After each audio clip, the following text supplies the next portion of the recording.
Nigerian opposition landscape is heavily compromised and intimidated and constricted.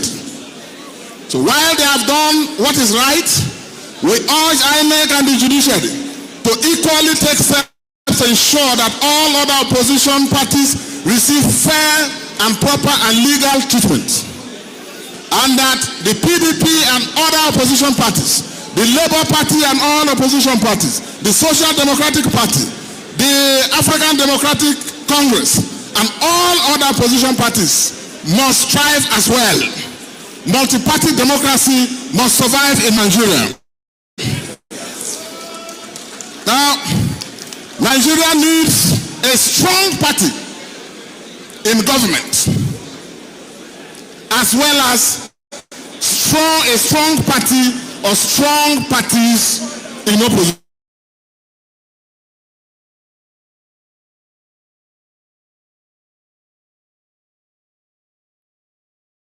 Against that decision that INEC followed in registering our party. Yes. It's a judgment that will stand forever. There is also, not only that there is no appeal, there is no pending litigation, no litigation whatsoever. NDC. Against the NDC in any court of justice in Nigeria. So don't believe that propaganda. They don't want all of you to identify with NDC. They are scared. They don't want these big names here to leave the other party or any other party. That's why you have all those propaganda, because they want to discourage me and discourage all of you. But they have failed, and you are all here. Now, scaremongering is an old tactic, and it will not work. In this party, you have INEC here with us, observing and recording the proceedings of this Congress, unlike what happens in some other parties. So you should know that the NDC has come to stay. The NDC is good to go. The NDC has no faction. The NDC has no crisis. The NDC has no dispute. The NDC has no appeal pending or litigation pending. We are free to go. Now, about a week ago, two very influential political leaders whose influence is national and even beyond, they joined the NDC. And since then, the political landscape of our country has changed for good. His Excellency Peter Obi, CON, and His Excellency Engineer Rabi Musa Kwankwaso, you are welcome, and thank you for disregarding all the propaganda thrown at you and all the pressures thrown at you, all the blackmail directed at you and directed at us. You are veterans. We are all veterans in this game, and we know that they will fail.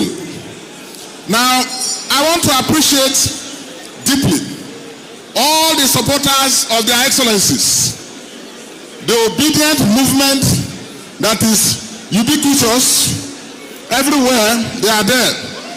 Obedience, are you here? Good, good. I hail you. I hail all of you. I also appreciate the support and enthusiasm shown by members of the Kwakwasia movement. Kwakwasia! Kwakwasia! Thank you very much. Now, all Nigerians, you all know our record of service in our nation. And for me, our contributions and sacrifices and services at state level, at national level, is well known and well documented. Even when it was fashionable for people to belong to parties that are big, in 1998, as a younger man, I chose the difficult part of joining in the formation of two ideological parties, the Movement for Democracy and Justice, under the leadership of the late MD Yusuf of blessed memory. And thereafter, working with our elders and leaders, we joined in the formation of what became the Alliance for Democracy. And whereas others were in bigger parties, we were very confident, staying and mobilizing and winning elections in the Alliance for Democracy, even in Bayelsa at that time, in my early 30s.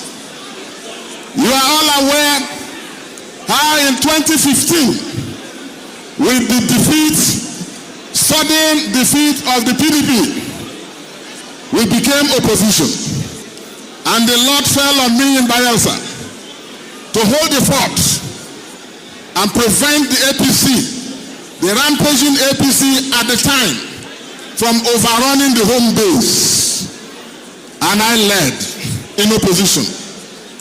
There were inducements, there were threats, there were intimidations, but I resisted them all. People were killed, people were maimed, people were dealt with. Even my re-election, we won in a very difficult and hard way.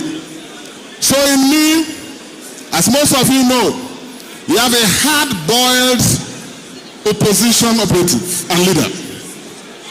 In the National Assembly, for all of you who are following, you know the positions we have taken. We haven't taken those positions because it is comfortable to do so. Not because it is convenient. Not because it will win us favors. But we again shows, and we have consistently chosen, the difficult but necessary part that will lead to a multi-party democracy, respect for all citizens, and a better Nigeria. In the Senate, fighting all the time with my colleagues for freedom for all and for the rights of all to be respected and for good governance in Nigeria. We did it then, we have always done it, and we will do it now. We'll do it now. So in us, this convergence of all of us in the leadership, with myself privileged and honored to the national leader of this party, with the historic responsibility of visualizing and envisioning this movement, and now having the honor of having all of you patriotic and great leaders of our party, of our country, Rabiu Kwankwaso, Peter Obi, and all of you, and many more still to come, you can be sure that the political landscape of Nigeria will not be the same again. But we cannot do it alone. We cannot do it alone. We need all your support and continued support and prayers. I want to thank all of you for finding time, in spite of the insecurity, in spite of the economic difficulties, in spite of the intimidation and blackmail and propaganda, you found your way to this historic city, our state, our national capital, for this historic convention. I thank you all for that confidence. To all Nigerians, what you have done in the last 3 months is historic. Large numbers of people from all parts of our country believing and having trust and confidence in us have been registering massively in our party. I want to thank you for that confidence in me and other leaders, and all the leaders at the state levels who you know very well will not let you down. To you all, we will say that with you behind us in prayers, victory surely will be ours. Victory will be ours, and we will win. Just keep up the pressure, keep up the faith. To all institutions of government, the judiciary, the security agencies, and INEC, we count on all of you to ensure that the democratic rights of all Nigerians is respected, and that free and fair elections is guaranteed, and people are afforded the opportunity to decide what happens to them, and that multi-party democracy survives. To all our colleagues in other opposition parties, we wish wish you all well. Nigeria cannot be allowed to be a one-party state, and you are all essential workers in that vineyard.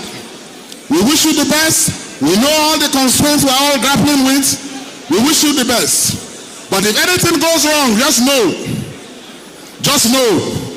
that there is a credible and clean and viable opposition party that is willing to absorb and embrace all of you. Not as joiners, but as co-founders and leaders. To our colleagues, even in the APC, all of us, we say to you all, you are our fellow citizens and fellow compatriots, citizens of the Federal Republic of Nigeria. You are not our enemies. You are only citizens of Nigeria with whom we disagree.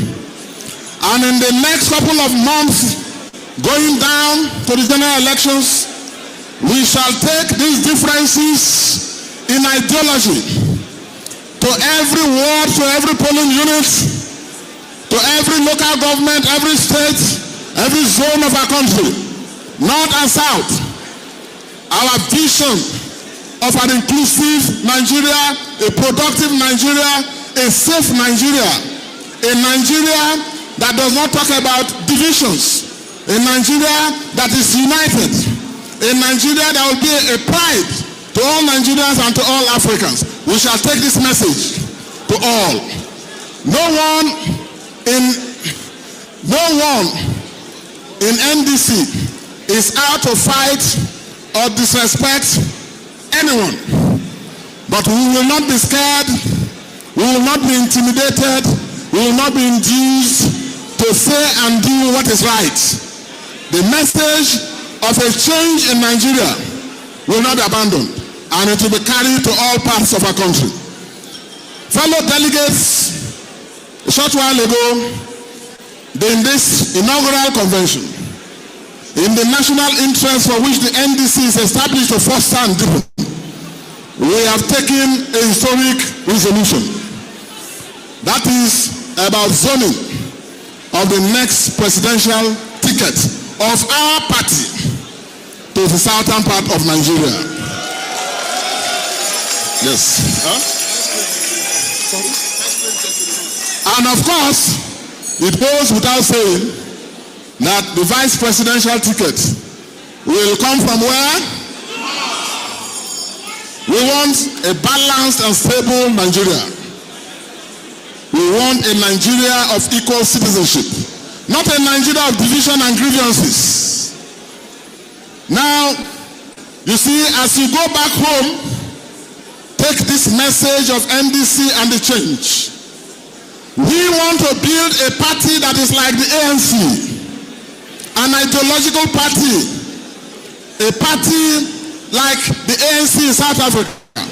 We want to build stable, enduring parties like the Communist Party in China, even if you don't like that, their ideology. But they are stable and they are going on. We want to build a party, the NDC, like the Republican Party or the Democratic Party in the US.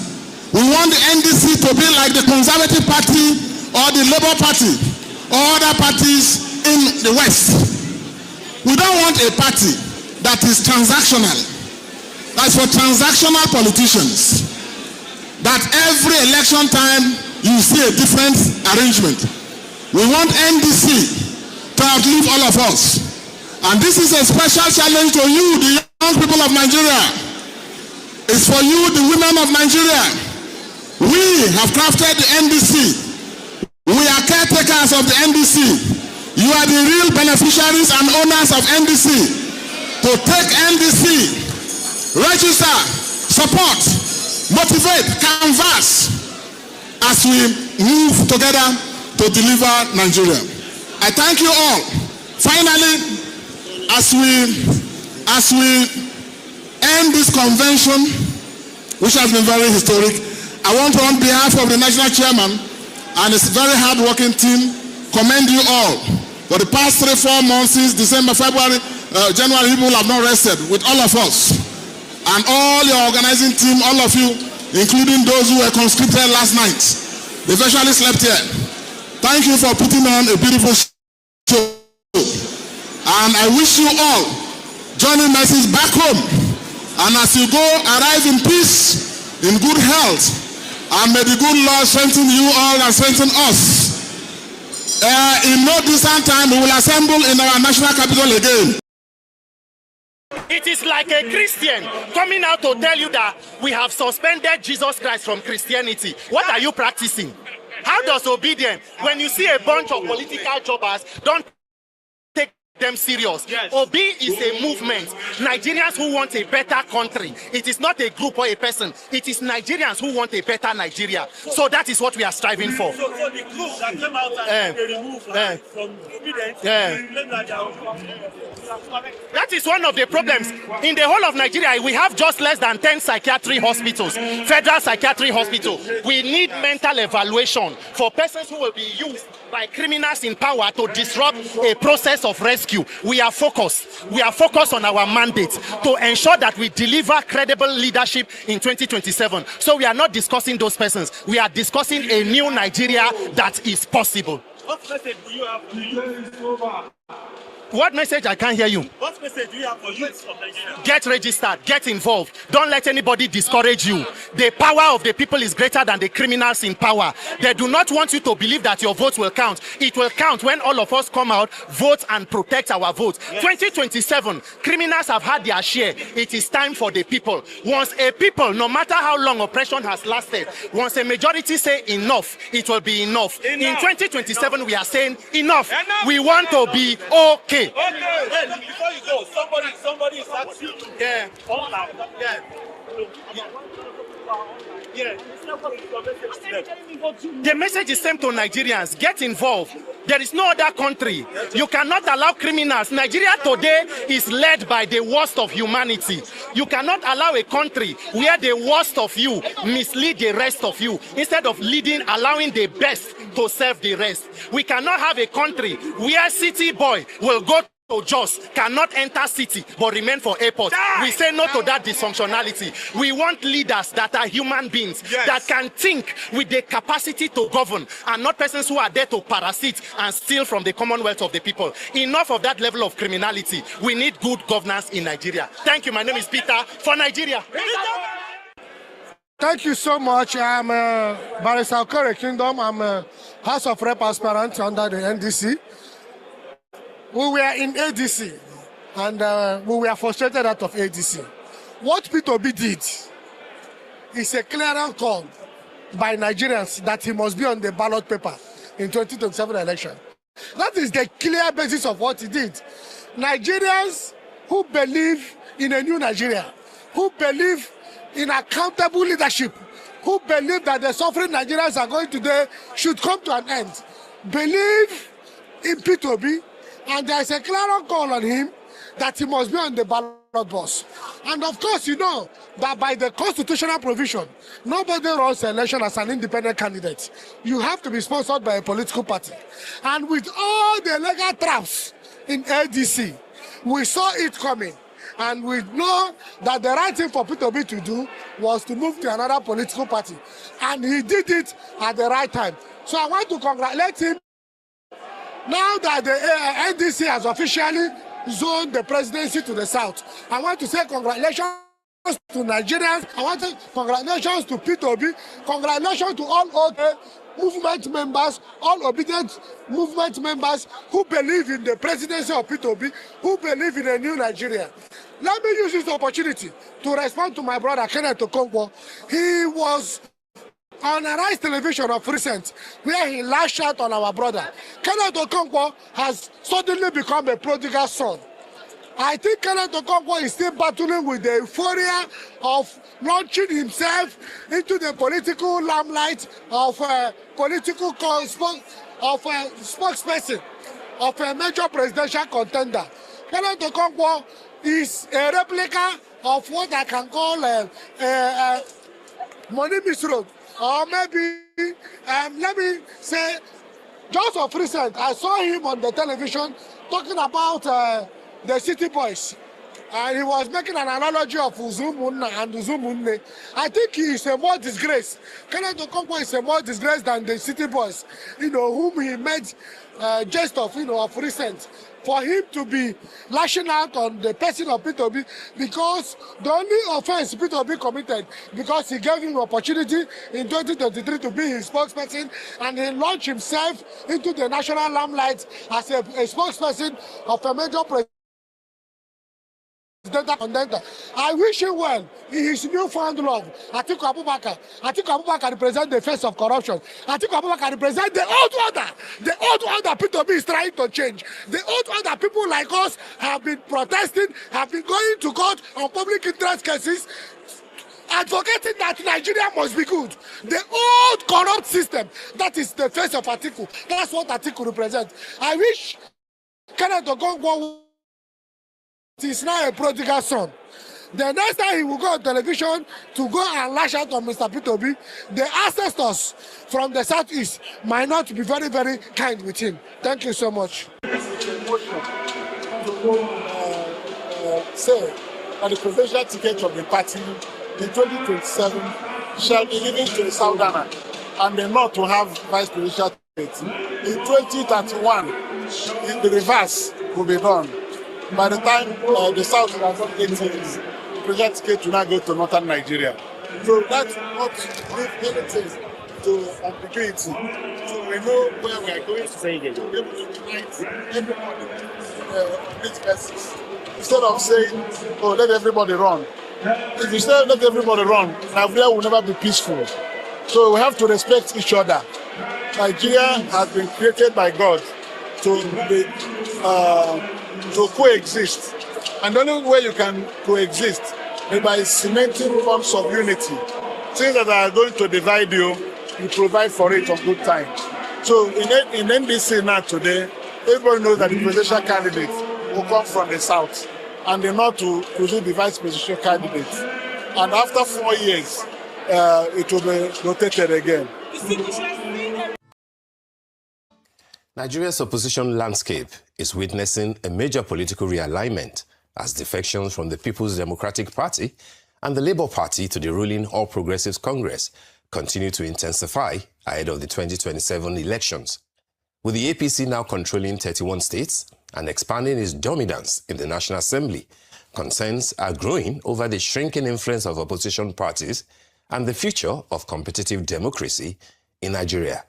Critics say internal divisions, weak leadership, and political survival instincts are fueling the exodus, while supporters argue politicians are simply aligning with power ahead of the next electoral cycle.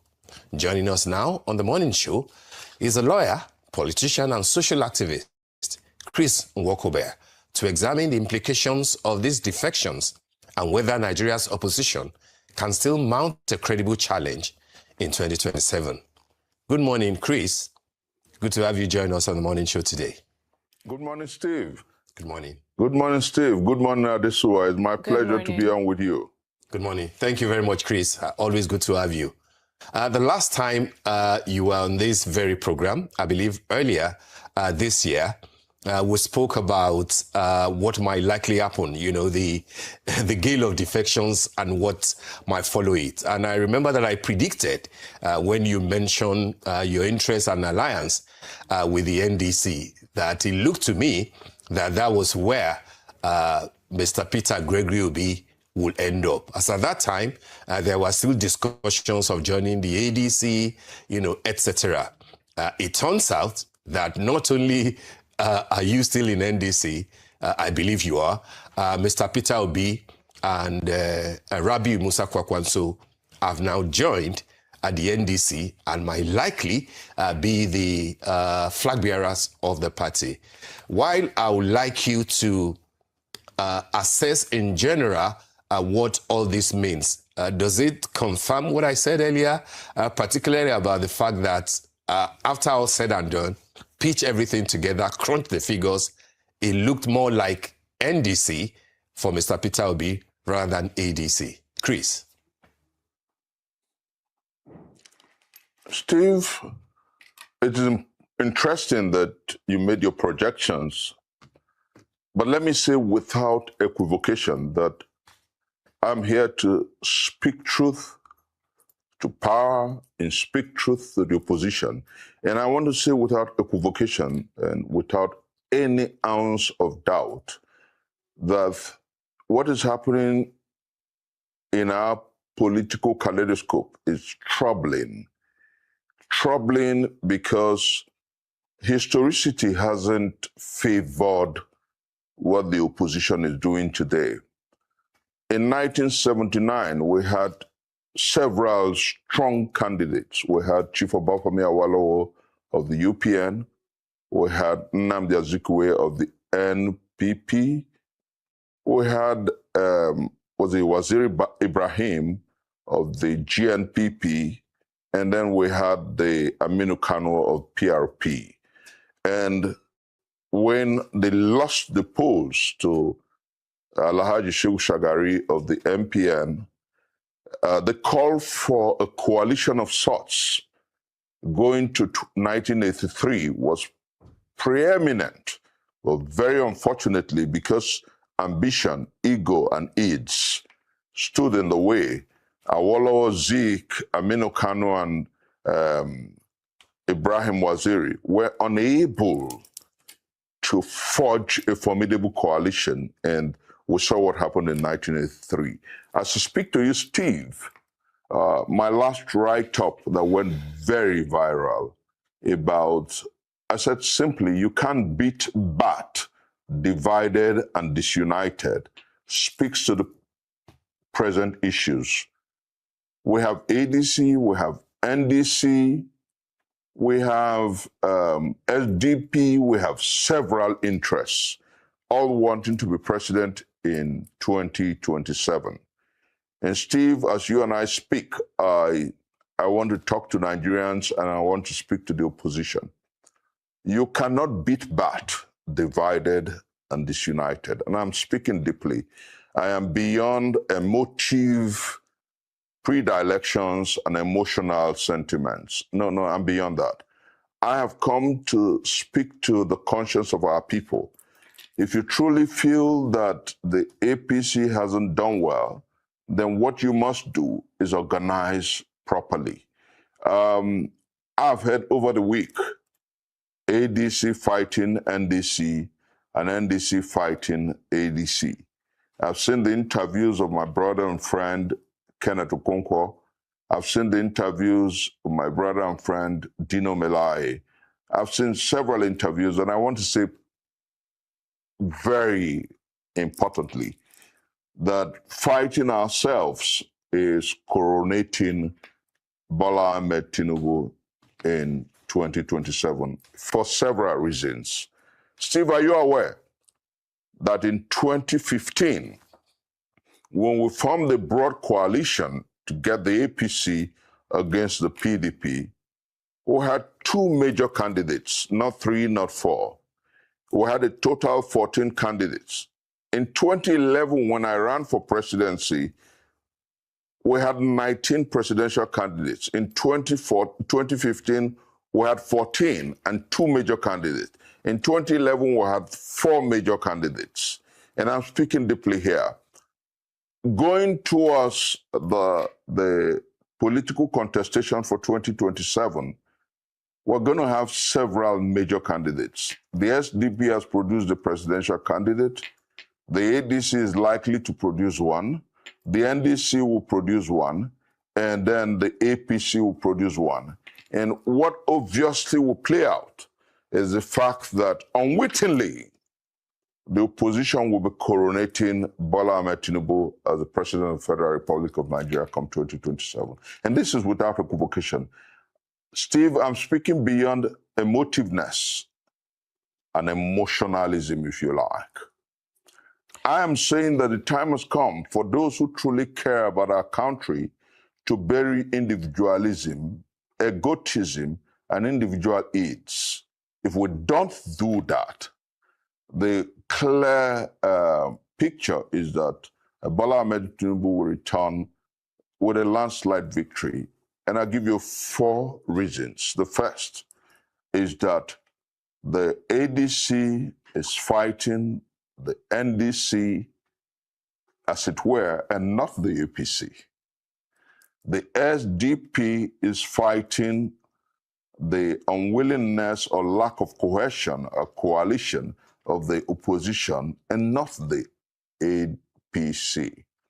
As it were, an Atiku Abubakar is interested in the presidency in not necessarily defeating the APC.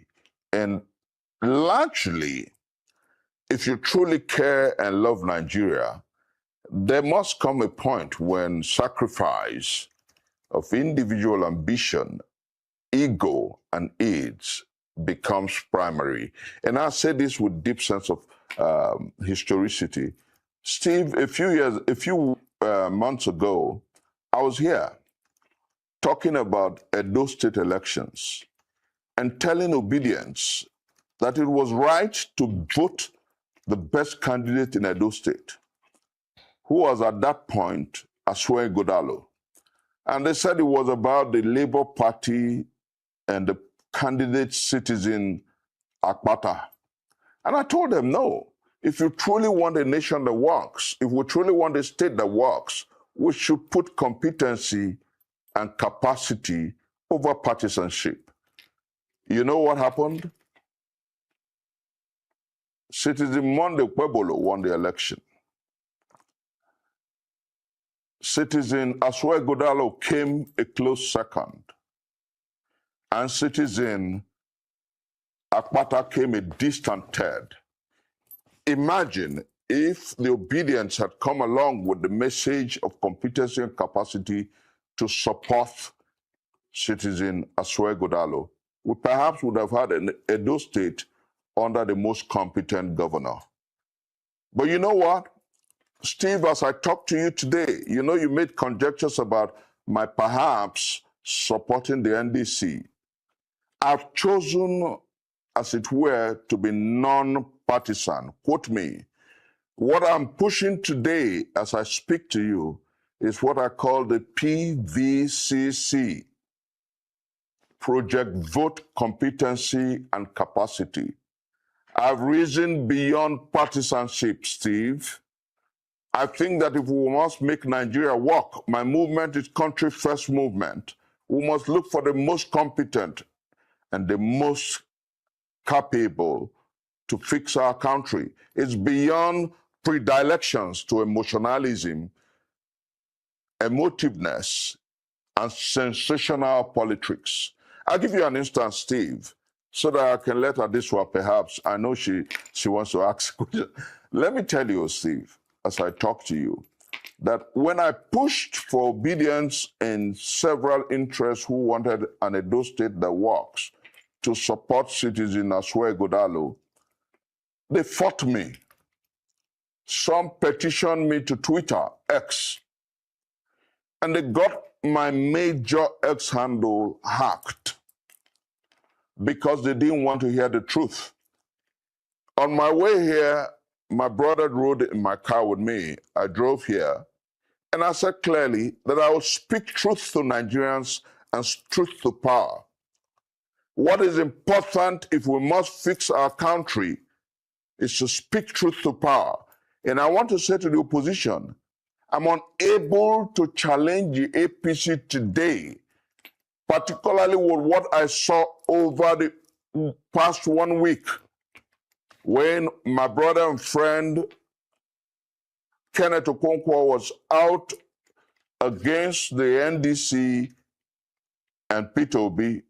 I understand his sentiments. Most people don't understand what happened.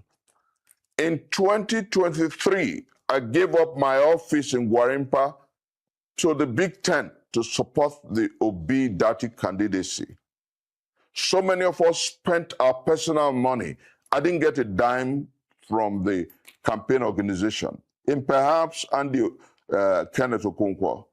So when people begin to say that, oh, it's because of money, and I tell people, no. We must look at the capacity to lead. On the side of the opposition, Steve, I'll break your heart. We have leaders who are woven and beholden Yes. to sycophancy and court jesting. We have people who listen to everybody without analyzing the issues. And I'll tell you, Adesua, please, let me chisel this in. Very quickly, please, sir. That on the side of the opposition, okay, go on, Adesua. Thank you very much.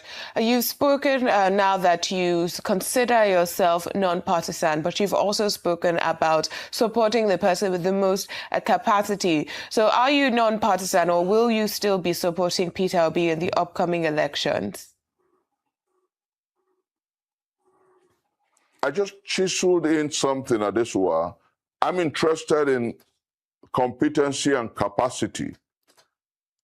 I understand the sentiments of my brother and friend, Kenneth Okonkwo. I understand the sentiments of Dino Melai.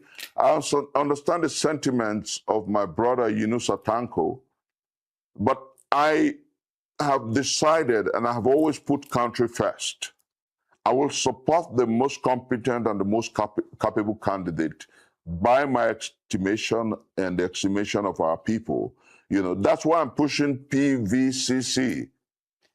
So project vote competency and capacity. Who would be the most competent candidate? By your estimation, who would be the most competent candidate? We're looking at the willingness of people to take challenges, because the Nigerian project is a massive, difficult project. I'll give you an instance, Adesua, and this will be important for our listeners. I came here to tell Nigerians truth. My elder brother and friend, Peter Gregory Obi, left the ADC to the NDC because, like my brother Tanko Yunusa said, there was a Bobby trap. And I asked the question, why didn't the leaders of the opposition sit down to understand, debate, argue, and perhaps fight about the most capable candidate for 2027? Why the jumping of ships at this point? And at this one, let me say this, that if we truly put country first, it will be above individual ambition, ego, needs, and sentiments. It will be about who best can make Nigeria work. I have said something clearly, and I want to say it here on national TV, that if Kwakwanso and Peter Gregory Obi believe that together they can fix our country, why didn't they unite in the ADC to defeat Atiku Abubakar? And that is not to say that I have no sentiments in support of Atiku Abubakar, not in any way. He knows. Those who work with him know. I have my reservations. I think that there comes a point in the history and life of a nation where you must sacrifice individual ambition for the collective good. If we all agree that the APC should be out of power come 2027, why aren't the leaders of the opposition ready to bury individual ambition? I'll give you an instance. As you and I talk, Chris, do you mind? Chris, do you mind if I butt in? Okay. Because I'll need you to be very clear. Let me chisel this in. See. Okay, Please. All right. My people, I don't say another one does still come out again. Chris Nwokobia, whether that be a name. You can see how he's beating around. You can see how he's stylishly answering the questions, especially the question thrown to him by the anchor Adesua. You can see that Chris is trying to come in a different way so that the way Nigerians the way the concerned Nigerians are currently lambasted as satanic Kenneth Okonkwo, he don't want them to lambast at him like that. But it's obvious that Chris Nwokobia is also against Peter Obi. Hey, God. Now, wow. Listen more, guys. Please choose. Okay, finish on that. Why isn't Atiku Abubakar ready and willing to sacrifice his individual ambition for the collective good? Why isn't Obi and Kwakwanso ready to work together to defeat Atiku Abubakar in the ADC? Why isn't Amechi ready to sacrifice his individual ambition for the greater good? I think that that's the challenge of the opposition, not the hoopla in the media.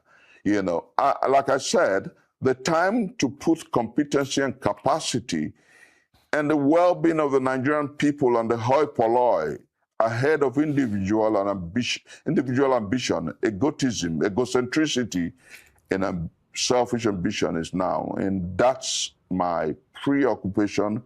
I want the Project Nigeria to be an unalterable commitment. All right, Chris.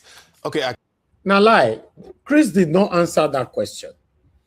Chris only speaking to deceive the gullible Nigerians and people that doesn't understand how English language works. Chris Nwokobia is supporting Atiku. In fact, Chris Nwokobia is working for a brand envelope. Unfortunately, these are the people that you and I used to look up to. Remember in 2022, 2023, many people that you and I were looking up to, all of them disgraced themselves for the 2022-2023 presidential election. You remember, all these people that we are seeing today were the one we were applauding, that they are doing well. Chris Nwokobia, you know, we showcased him here so many times. Kenneth Koko and many others. But now, 2027 election is around the corner. Kenneth Koko have already declared to be part of the satanism that be worrying or pursuing Peter will be the enemies within. Now, Chris Satanic Nwokobia have just revealed his true chameleonism jacket. What a shame. What a shame. This man is telling us that Peter Obi would have stayed in satanic ADC to fight. According to him, unquote, that Peter Obi is supposed to stay and the leaders should fight amongst themselves and give ticket to the most competent one. Is Chris Nwokobia, the satanic Chris Nwokobia, telling us right now that him himself not aware who is the most competent person amongst all of them? Is satanic Chris Nwokobia want to tell me that satanic Amechi is more competent than Peter Obi? Or is satanic Chris Nwokobia telling us that satanic Atiku is more competent than Peter Obi? Then what is satanic Chris Nwokobia trying to say? My people, we never see anything. No. There are more to come. These are the people we're respecting and all that. There are more to come. Very, very crazy. Remember, many of you forget things so easily. Chris Nwokobia, satanic Chris Nwokobia, was still the same person 2 years ago who came on air, and I played it here on my media, on my platform, Niger Watch Media, to incite Peter Obi against everybody in the whole world, obedient and everybody. How did he manage to do that? Now remember that he said, I, unquote, I and Peter Obi, we converse. Peter Obi told me that he's supporting Aswa Ighodaro to be the next governor of Edo State, even though he was not part of the Labour Party. Remember, Aswa Ighodaro were contesting under PDP, while Olumide Akpata were contesting under Labour Party. This satanic Chris Nwokobia came in at that time to incite Nigerians, the Edolites, so that everybody will start hating Peter Obi at that time, including Olumide Akpata, to hate Peter Obi, that Peter Obi did not support Olumide, but he was supporting Aswa Ighodaro. At that time, now I call the look this guy with corner eye. Because this guy can never be trusted. Because he could not succeed at that time, because that narrative did not fly. Now he's coming up with another one now, telling us that Peter Obi would have stayed in and Kwakwaso and fight. Fight for what? When there is an obvious indication that the people you want to fight with will do anything for power. Peter Obi is not ready to die in the name of fighting to rescue Nigeria. It's very, very sad that satanic Chris Nwokobia, anyhow your satanic name is being pronounced, I am disappointed. Although someone like me, because I'm very, very clever, smart, and very, very proactive in dealings, I knew at that time of Edo State governorship election that you were satanic. I have the video here where you said Peter Obi told you that. See, Peter Obi called you that Aswa Ighodaro is what he's secretly supporting. I played it here. How many of you now remember? Put it on the comment section. Put it. Now this satanic Nwokobia and I talk on that time.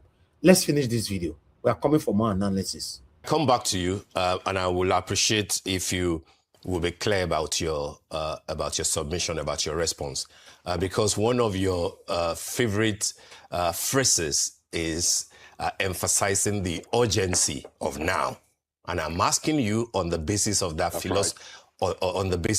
philosophy, who among those that are likely to be the presidential candidates today will you consider to be the most competent and with the largest capacity? Will you say that it is Peter Obi or Atiku or somebody else? What will you say in direct, unambiguous statement about that? He's going to start beating around now. Listen to him. Steve, you know me very well. You're my ebo, and you know that I'm a student of truth. Without equivocation, my sentiments and emotions are still with Peter Gregory Obi, and I'll give you two reasons. His credibility. I'll give you the second reason. His ability to connect with a generation that is seeking change. But I tell you without doubt that if nothing is done to galvanize the opposition, Tinubu will have a nation in 2027. It's beyond these things you see in the social media. I give you an instance of what happened in Edo State where people said, oh, Akpata will win the election. And I said, no. If you don't support citizen Aswa Ighodaro, Monday Pueblo will win the election. And it came true. And Steve, I don't want a situation where in 2027 I'll say to Nigerians, I told you. Clearly, if you follow true historicity, every time we had multiple presidential candidates. Okay, guys, I'm coming back to that video. As you know that on this platform, we only talk with facts. Let me bring you guys back to the satanic statement of this same satanic Chris Nwokobia. I say Peter Obi tell and say Aswa Ighodaro, now I go be the best. Please listen to this. Listen. And I want the audience to take this home. I have no doubt whatsoever. When I spoke with our principal, Peter Gregory Obi, 2-3 days ago, and he said to me, I swear I know. I do not know the candidate of our party, and that's the error of the party. And I'm saying this, I have no record. But you know what, Chris, for the purposes of appearing like you're not destroying the party, I will come and say vote Labour. But I trust that I swear we'll get the job done.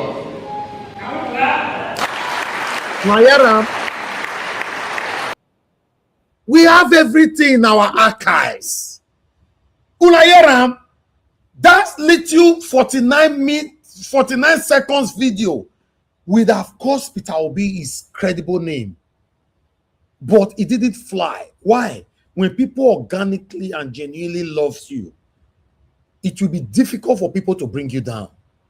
That statement, say Peter Obi tell him, say na Aswa he don't know Olumide Akpata, the former NBA president. He say he don't know him. How is that possible? That for the sake of the public and obedience, I go just by come out, just by say yo, but that's why I want to make it win. That's what this guy was saying. That was then he tried to bring Peter Obi, but it don't work. Now is trying all over again. Let's continue. Big presidential candidates, the incumbent always won. Steve, quick foray into history and a very recent history. In 2014, 2015, so many individuals in the APC coalition buried their ambition. I remember Bola Ahmed Tinubu gave up his ambition for a rainbow coalition of sorts that produced the Muhammadu Buhari presidential ticket of the APC. And that was why and how they were able to defeat President Goodluck Jonathan. Take back to history. In 1999, the coalition wasn't strong enough, and so they couldn't defeat Obasanjo, and they couldn't defeat Obasanjo in 2003. But you know what? You go back into history, 1999, Awo and Zik couldn't agree, and so Shagari was able to win. In 2027, if you go through historicity, no matter the hoopla, no matter what my obedient brothers say, if there is no formidable coalition within the opposition, Bola Ahmed Tinubu will win a landslide in 2027. They may not like this, but that's the truth. And so if we must do something strong, Peter Gregory Obi must go in the bedroom with Atiku Abubakar, with Rotimi Amechi, with Adebayo of the SDP, with my brother and friend Shore, with all those who have presidential ambition. We must discuss effectively and dispassionately and come with a united ticket. Only through that can the APC be defeated in 2027. Now, people should help me ask Satanic Chris Nwokobia. I want to ask you directly, Satanic Chris Nwokobia. The same satanic mount that you use then that Peter Obi won the 2023 presidential election, is that same satanic infected mount you are using now to say Peter Obi, without not joining coalition, Tinubu cannot be defeated. Now, let me take this satanic man back again and all his satanic secret supporters listening to me right now. Peter Obi did not join any kind of coven coalition in 2023 and he won the election at that time. Yes, he won it landslide. The beavers were paused for almost 2 days for a proper numbers manipulation. Then at 4 a.m. in the morning, they declared Tinubu the winner. This satanic Chris Nwokobia said Peter Obi won the election, that the election were manipulated.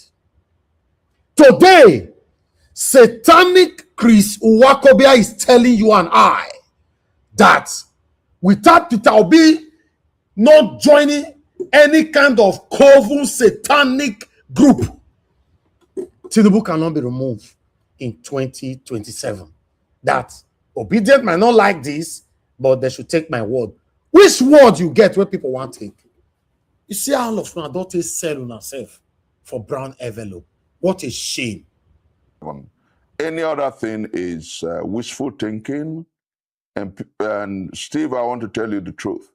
That is why I'm committed to mobilizing Nigerians for competency in capacity, PVCC, project vote. Christo Nwokobia, to the best of my knowledge, you are not competent, you are not a man or anything good that can be described to advise someone like me or every other concerned Nigerians out there.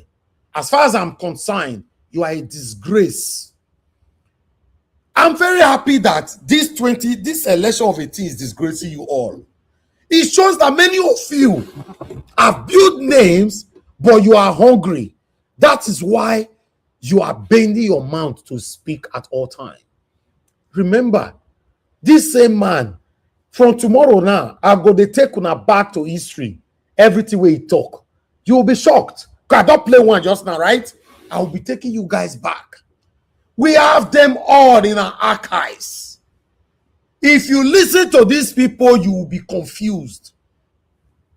Chris Nwokobia, you are trying to call me in a corny way so that the way Nigerians are currently lambasting Okoko, you'll be free, because gullible Nigerians will not understand the angle you are coming from. But it's my duty to let them know that you are more dangerous and more deceitful than the same Kenneth Koko that we all are talking about. Both competency and capacity. I understand. Very importantly, you have stressed that divided opposition cannot essentially beat the incumbent government. Now, you've spoken about capacity and you've spoken about coalition. Peter Obi, who you just spoke about, has now moved from the ABGA to the PDP to the Labour Party and to the ADC. He cited internal disputes within the ADC as part of or rather, he cited the legal disputes. However, some people are citing internal disputes, whether it has to do with Atiku, Amechi, Hayatuddin, as you've highlighted.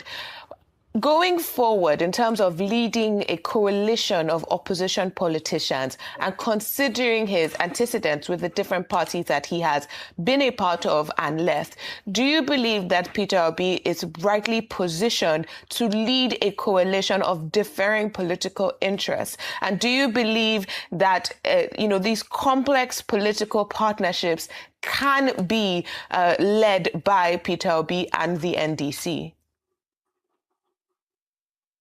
This was a very strong question. God bless you. Let me say without equivocation that with the movements and the reasons, I have my problems with my elder brother, Peter Gregory Obi. When you surround yourself with sycophants, court jesters, and people who are almost always willing to tell you what you want to hear, you err. You make major dysfunctional and inappropriate political decisions. The same is the problem with Atiku Abubakar. They surround themselves with court jesters. They haven't learned the leadership secret of Abraham Lincoln, who made starting his greatest opposition, his greatest critic, his best friend, who would ask him, what must I do? Starting wrote for Abraham Lincoln the best statement upon his death, the best tribute. He said now he belongs to the ages. But unfortunately, in the Nigerian political space, where politicians who are almost always ready to listen to those who will tell them, oh, you're the momentum. Answer the question. Who can defeat Bola Ahmed Tinubu. But you know what? It's a simple arithmetics. Okay. And that's why, with the number of presidential candidates emerging from the opposition, anybody who wants to be true to Peter Gregory Obi will tell him 2027 is as good as one. A few days ago, my brother and friend, my senior brother and friend, Mike Igini called me and said, this is your new series. You can't beat Bola Ahmed Tinubu divided and disunited. It's pungent, true, but hold it down. And I said, okay, I'll talk from behind the scene. Those who are telling Bola Ahmed Tinubu that, who are telling Peter Gregory Obi that the NDC is the way to victory, are not true. They are smart by half.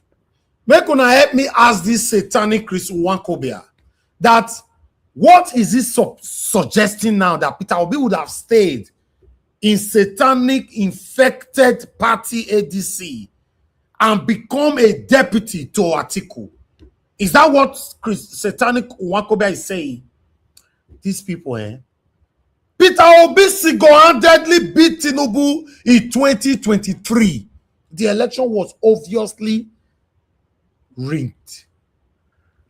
If the opposition is not united, if there's no cohesion, if there's no understanding within the rank of the opposition, Bola Ahmed Tinubu will win resoundingly in 2027. And that's the truth. I don't care what people say about me.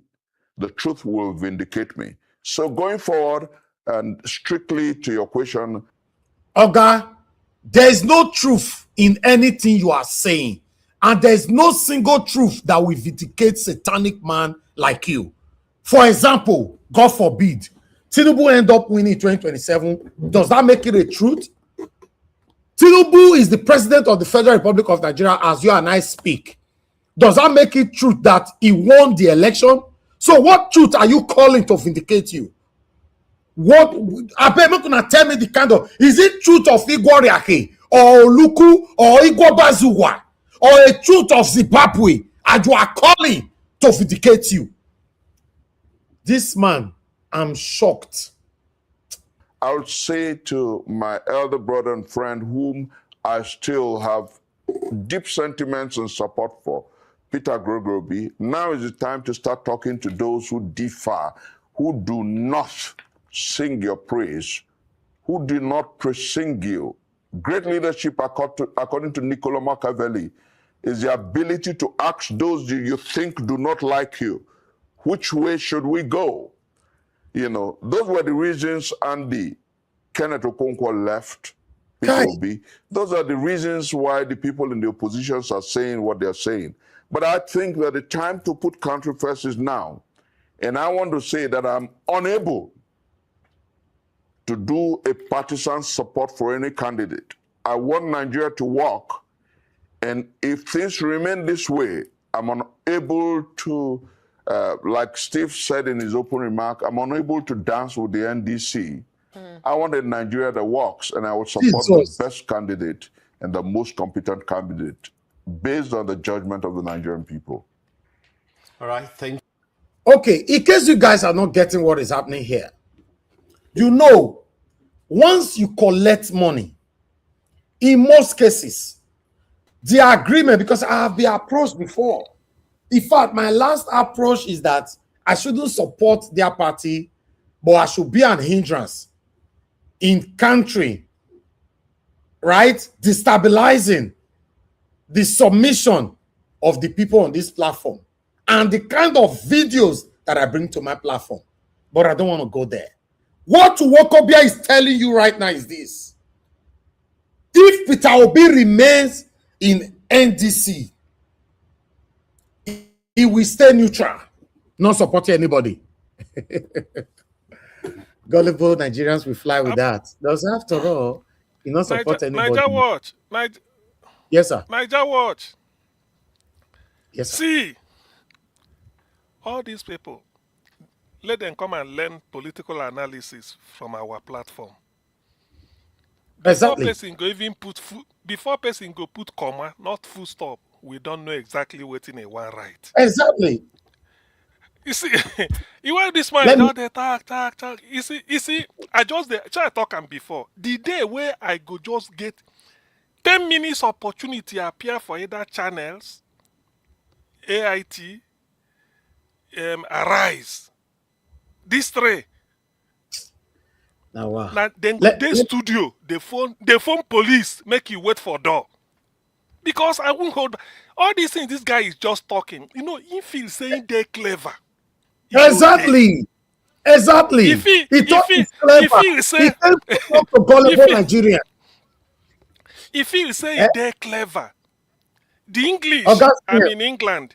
The Englishman, if Englishman say you are corny, say you are C-U-N-N-Y, say you are very corny and all these things, that one's still good though.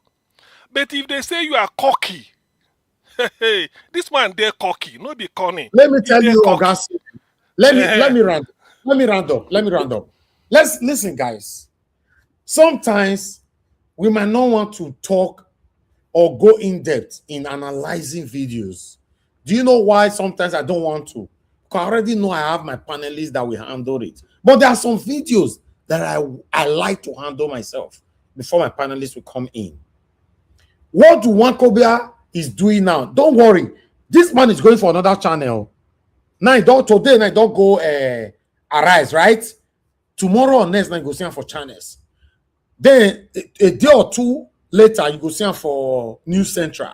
Then, you come see him for Symphony TV. Because this is what they are currently doing.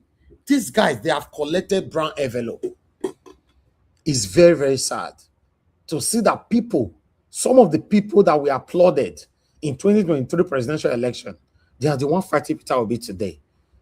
Although I'm not surprised because the money bag is buying all of them.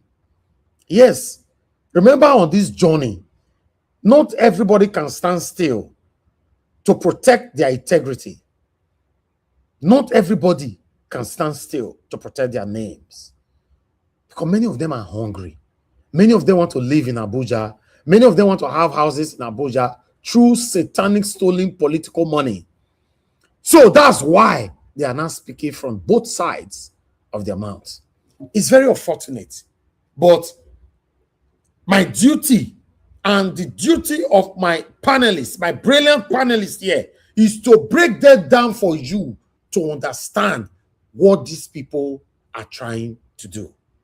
But meanwhile, I have only one video left, which is Very Dark Man. Very Dark Man is my brother. I don't fight for him well, and I'm still fighting for him. But on this video got my attention. I will say something about the video, but I want you to listen first. He went for this Osimhen's Galatasaray victory. Watch this.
Okay, on that one, then he went there with our brother Tunde Ednut. As you all know that Tunde Ednut is a huge supporter of Peter Obi. Yes. On this particular next video, watch this. 50 billion. Never. Well, as you can see, never, ever. For yeah, they're not the collect. Peter Obi for president. Well, for him, Peter Obi. See how Very Dark Man was shocked. Watch this again. He was shocked. For yeah, they're not the collect. Peter Obi for president. Well, for him, Peter Obi. For me, I don't know. I'm not partisan, but if you still say go for Nigeria now, if you say they're okay for you, ooh, now you sabi. Bye. Wait, go ahead.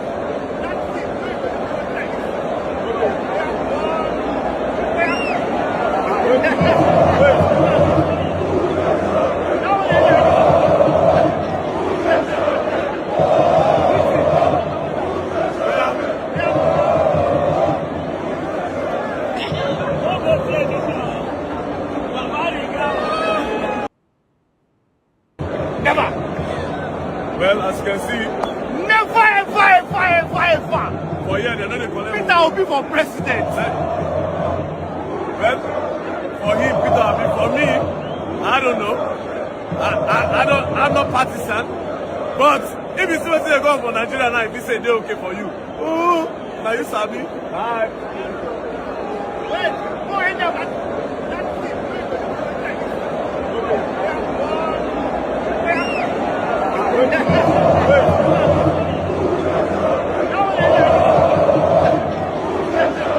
Let us vote for a man that will take Nigeria to the next level. You know, say the other day, I pour you spit, Tunde Dinanog. But today, I appreciate you for supporting greatness. One thing about me is I know they biased. If you do well, I go praise you. If you do like Nama, I go pour you spit. That is Radio Guard for you.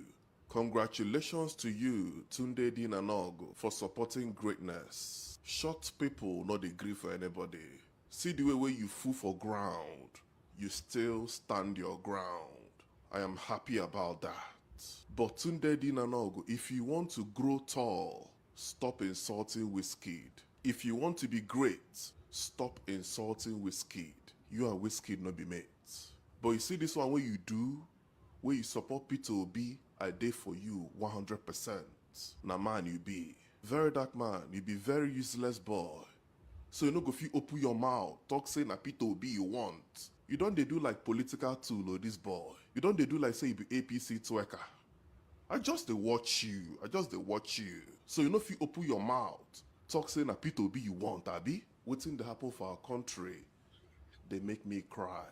No good road, no employment, no security, electricity na wahala.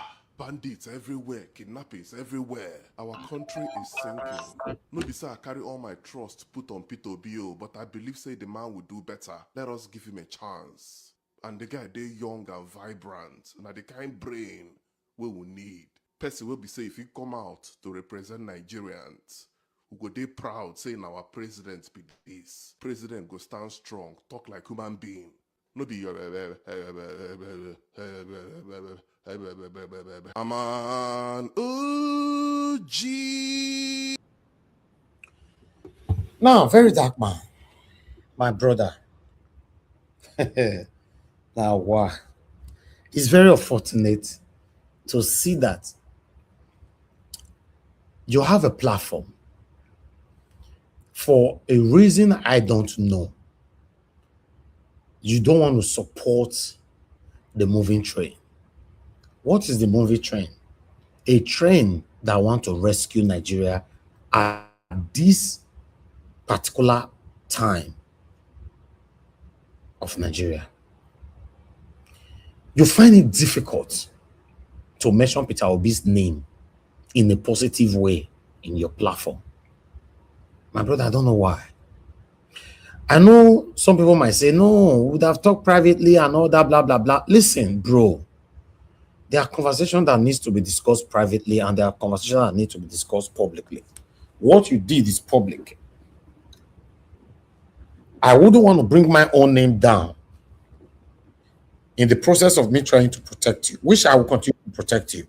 But on this one, my brother, on this one, I don't know why you were shocked. Because even today, I did not have to say that unaware.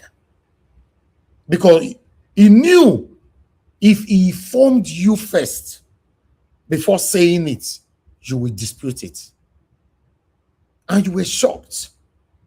Say, as for you, you are not partisan. Who are you supporting? What do you want for Nigeria at this particular time, my brother VDM? As for me, that video is currently circulating on social media. I'm very, very disappointed. Me, I support people, including my principal, Mr. Peter Obi. But I always let people to understand that whoever that I'm supporting, when they are losing their lane, they are losing it, I will let the people know that. Now, this thing, they make me support this person. But the area this person is diverting to, I'm not part of it. But I will give you benefit of doubt that maybe last, you will come for Peter Obi. That, okay, you will declare for Peter Obi. But what I'm seeing now, we often see people who really pass you for Nigeria. Have that in mind. Don't let Nigerians turn their back on you. That's all I will say. I'll leave the rest for my panelists. Good morning, good afternoon, good evening to every one of you. I appreciate you all, my people. God bless you all. Thanks for your time with us today. Today is Sunday, 10th May 2026. Mother for Mommy Diaspora, thank you very much, my lovely mother. Thanks for all that you do. I appreciate you always. Thanks for always being there. Thank you, my brother Abu Azi. I appreciate you. Thanks for all that you do. Thank you, everyone right there. Mike Akembari, Mother Peggy Modi, Mother Eugenia, Mother Stella Masevedo, Michael Ganema, Mr. Johnson Emmanuel. Thank you. Christian, Hobson, I can see you all. Ui Desmond, Kerry Bay, thank you. Joy, thank you very much. God bless you all, my people. Help us to press on the like and help us to share. Happy Mother's Day to all the wonderful mothers all over the world. If you are a mother and you are listening to me right now, I want to say happy Mother's Day to you. I wish you good health. I wish you long life. I wish you all the good things of life. May you live to enjoy the fruit of your labor. Happy Mother's Day to you all. Starting with my own lovely mother, then alongside with every other women listening to me right now. God bless you all, my people. Although not be the Mother's Day for UK, I don't know if this Mother's Day affects your own country, because yes, it's different. You know, say Mother's Day, like say they get up to 3. UK on a march. Today on America and few other countries. But every happy Mother's Day to you all. Guys, help us to press on the like, help us to share. Remember, we have a contribution going on. There's a pause on this. I don't know why, but let's round up on this. The account number is right there on the screen. Do your part. Let's round up on this.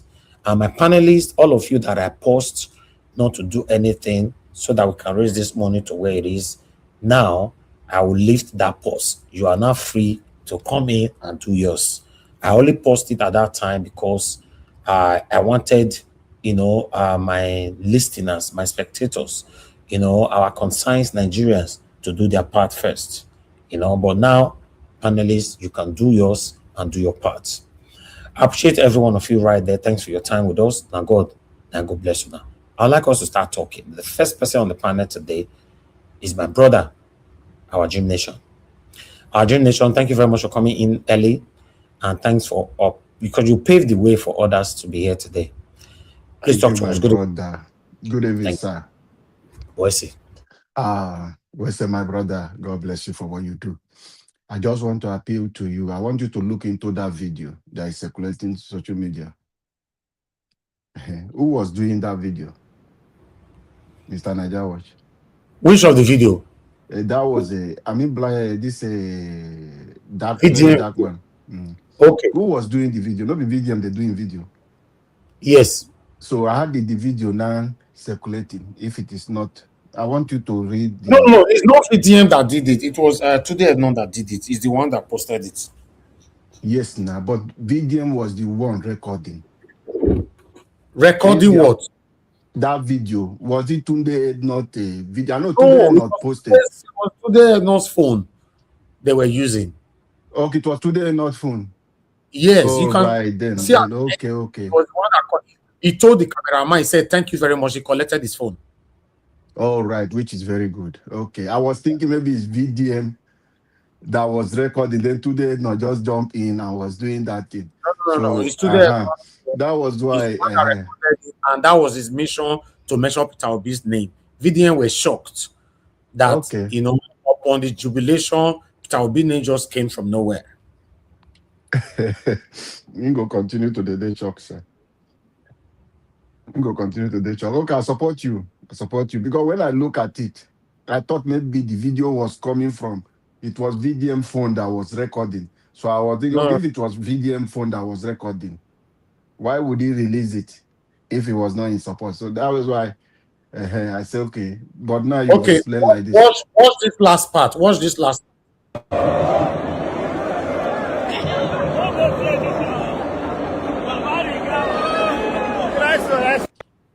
You see when he wanted to collect the phone? Yes, right? Yes. Okay, good. Good one. You are right. We support you.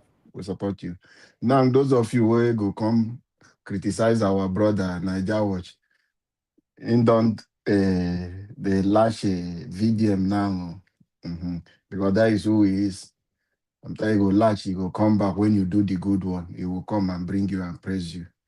Mr. Alabo, yes.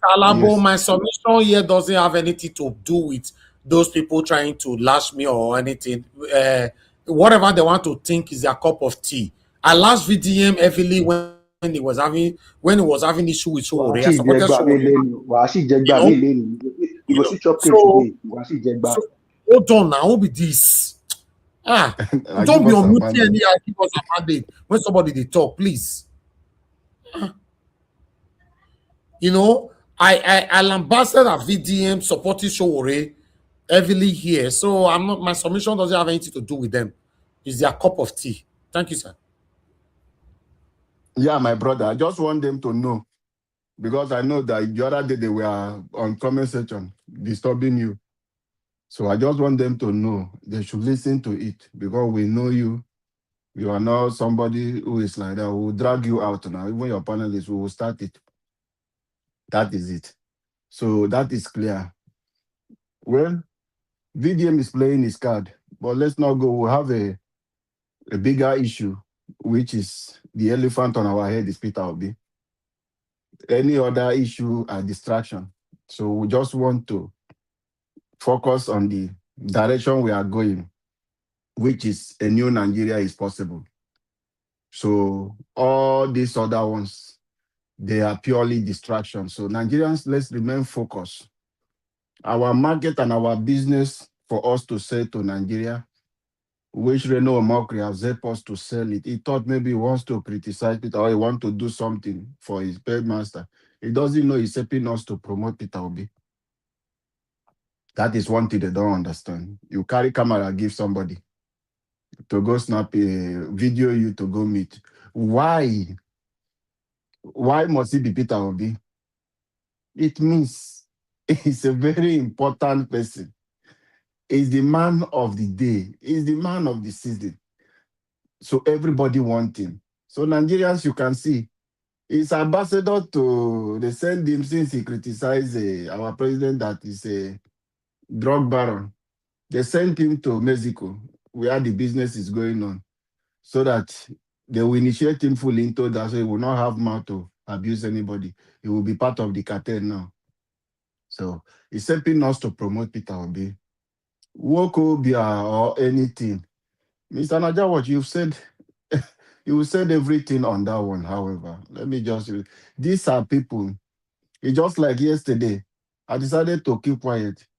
Mr. Jonathan, don't stress tire. Give Boss Amanda, don't talk tire. You can't win those people. They have nothing to lose. They are just shameless people.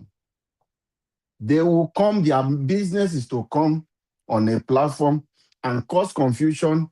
The aim of us selling our market is them to come and discredit and find anything to disrupt that process.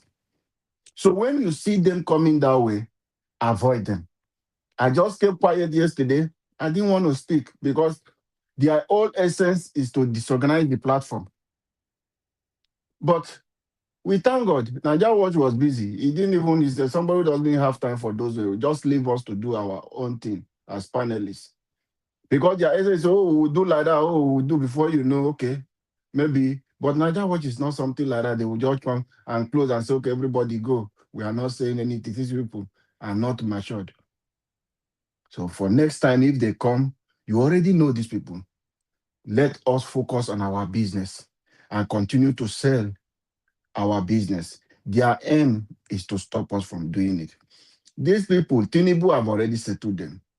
Mr. Alabo. Yes, sir. On that, because some people called me out yesterday, and some people wrote to me privately as well, saying that such persons should be banned on this platform and all that, blah, blah, blah. One thing you people must understand is this.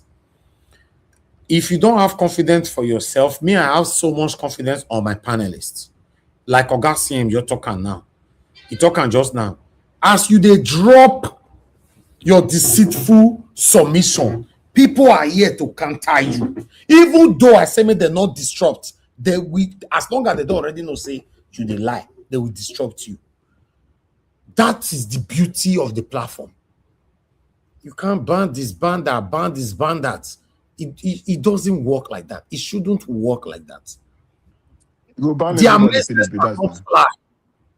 You said what, sir? I say it means you go ban everybody, finish now. Exactly. That message cannot fly. Ban this, ban that, ban this, ban that. Sometimes we need to be able to control the power, the little power give it to us. Thank you. Go ahead, sir. Thank you, sir, for your understanding. I appreciate the way you run your platform. It's a panelist. Can be an argument, but I'm just appealing to our wonderful panelists to ignore these characters. Nigeria understand. This is a message they are sending them to come. They will come to you. How can somebody who does not even, from beginning, from onset, you supported Tinubu? You never believe in Peter Obi. You don't trust him. You believe in your satanic that they say they build Lagos. You will come and be telling Nigeria this has made you not to believe him more, to have doubt, reservation for. Somebody, who are you? Who are you? Do you know, can your shoe size the shoe of Peter Obi? Can you wear the crown is wearing today? You come to want to tell Nigerians because he did this. Is it running as an Igbo president? No, he's a Nigeria president. He's not running. And the NDC is zone. Is it not south the zone? Did they mention southeast to say they are giving it to Igbo? They zone it to south. So he's contesting as a Nigerian president, not an Igbo president. If you people know you have the power to win the election, when he finishes 4 years, Opuzodima is there. I think APC is working now. You people will use this record. Mba is there. You people can use this record and bring him out for president. So Ludo is there. So you people should allow Peter Obi alone. Nigeria choose Peter Obi. It's the Nigerian people that want him to run for us. It's not him. The way we tie, you know how many people we don't carry and go juju? Make him mind, no change. You know how many people they pray for them, they put them for altar. Anything will go make Peter Obi to stop this journey. People there for prayer house. People wait there for juju, they pour drink. God give them strength in their own way. It isn't only him they do, is Peter Obi just doing to say. For if it is only Peter Obi would have even left, but it's beyond him anymore. It's beyond him. It's in Nigeria core. The people are behind it. We did it in 2023. If you like the propaganda of my uncle Goodluck Jonathan, it's consequential. It's irrelevant to our conversation. It will mean nothing.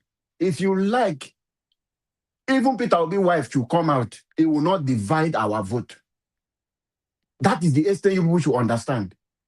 If you like, go and bring Peter Obi's wife and his son come out to contest for this presidency. He will not divide. Instead, he will divide Tinubu's vote. So anybody coming out, if you like, have arrangement with Tinubu to think you want to divide the vote of His Excellency, Mr. Peter Obi, you are dividing the vote of Tinubu and Atiku.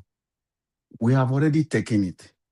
And nobody should deceive you guys and say, oh, you cannot win, you cannot do this. Hey, because you people left like what that man is ranting there. They will ask him questions, he will go. The tourists will be talking, soliloquying and be opening his mouth to talking trash. In every of this conversation, you had how many minutes, whether 30 minutes, a time that Tinubu bought for him to go to Arise News and speak. Is there any sense that he made? You people should listen to him. Any day you decided to work against Nigerians, work for APC government, you will be confused for the rest of your life. That is what is happening. Go and check. Everyone who have changed from the right direction and decided to work for APC, they don't know how to speak again because it's indefensible. If somebody, APC regime is something, why do you want to start to defend a regime that is built on criminality? How will you start to speak about that kind of system? That is what is happening to them. See, there are a lot of people you think they are close to you, you trust them. We have a system we are running, we have a satellite. There are a lot of people that they have paid. I remember, is it last year? Yeah, I mentioned that our satellite picked Kenneth Okonkwo. I had a 1 hour conversation with Kenneth Okonkwo on the phone. When our satellite picked him, that Atiku, I've given him something, some contract to supply things and did this. I spoke with him for over an hour. He cried for this one. Peter Obi did this. There is already Atiku, he wants somebody who will protect. I asked Kenneth Okonkwo one question. Atiku came second. Why did Atiku not protect his vote and push Tinubu away? Obi came third. Why is it that it's Obi that is the problem? They gave him third. Why did Atiku that you believe so much that can protect the vote did not fight for that his second position and say Tinubu rigged the election against him? So this is not a reason. It's just the brand envelope. It's just what they have given them. That is why you will see them now speaking. They are speaking out of what they are speaking is that they can't control their emotion because what? The envelope and the promises and the things they give is what they are seeing. They are seeing the house in London and Dubai, they promised them. They are seeing the place in NNPC, they promised them that slot. They are seeing the shares in the oil well that they are promising. That is when you see them speaking with that bitterness. They are not speaking because they care about Nigeria. It's what they are about to lose and what they have lost because they will continue to lose. Whatever thing Atiku promised them, they want to bury their head. It is okay. Peter Obi is not relevant. He can't stop any election. He can't stop you guys from winning from the ADC. Why can't you people leave him alone? And sell your product, Atiku. Why is Peter Obi leaving to NDC? It's a problem. This same man you people said he's not competent. Imagine this man talking about election should be, doesn't want to be partisan, but he wants a competent person, Nigeria to vote about competent. Can you compare Peter Obi to Atiku? Who is most competent among these people? Tinubu, Peter Obi. You said it in 2023, Nwokobia. I put it to you and I challenge you. You said Peter Obi is the most competent. Tell Otokonkwo said Peter Obi is the most competent person. Sorry, pardon me. What has changed today? Is the question Nigeria to ask these people. Please, whenever you see them speaking, Mr. Naija Watch, I know it's not an easy work for you. You're very busy. It's a kind of collaborating this thing, just making it, matching it together, bringing their videos when they were promoting Peter Obi, how competent Peter Obi is in 2023. Bringing it just to kind of match it with this one. So that Nigeria will know the characters who are coming out to speak, that there is no difference between them and Dan Egwala. They are just shopping for them to come and speak and lie to Nigerians. What I want to encourage us, the people, is for us to wake up, go and get your PVC. Nobody should deceive you. Nobody should tell you that your election will not count. I will keep saying it time without number. If you decide to sit in your house, not participating, not getting involved in the process, the policy of Tinubu today is affecting you, not because you voted for Tinubu, neither you voted for Peter Obi. You decide not to vote. You are even more facing the hardship than people that even participated in the process. So Nigeria is like a rain that fell on everybody's house. So if you like, you vote, or you don't vote, you will suffer, even suffer more than the people who are crying today. Most of us who are calling for you to participate in this way, some of you are not better than us. But we want Nigeria that will work. But you will sit down in that corner, in that your mechanic workshop, in that organizer you're doing, in that small business you're doing. Oh, it not concern you. It not concern me with politics. You don't know that the place you are living, the house you are paying rent, is controlled by the policy of the government, the system you are avoiding. Everything within your life, the food you eat, is controlled by the government you don't want to participate on. All right. The water you drink, whatever thing you do, the government make policy. So when you decide to be a fence-sitting and say, you know, concern me, now Nigeria problem, you are suffering today because you failed to participate. Please, go and get your PVC. 2027 election is a revolution between the people who want Nigeria to work and the few people who are not up to 5,000. No individual are not up to 5,000. Thank you. I don't ring bells since.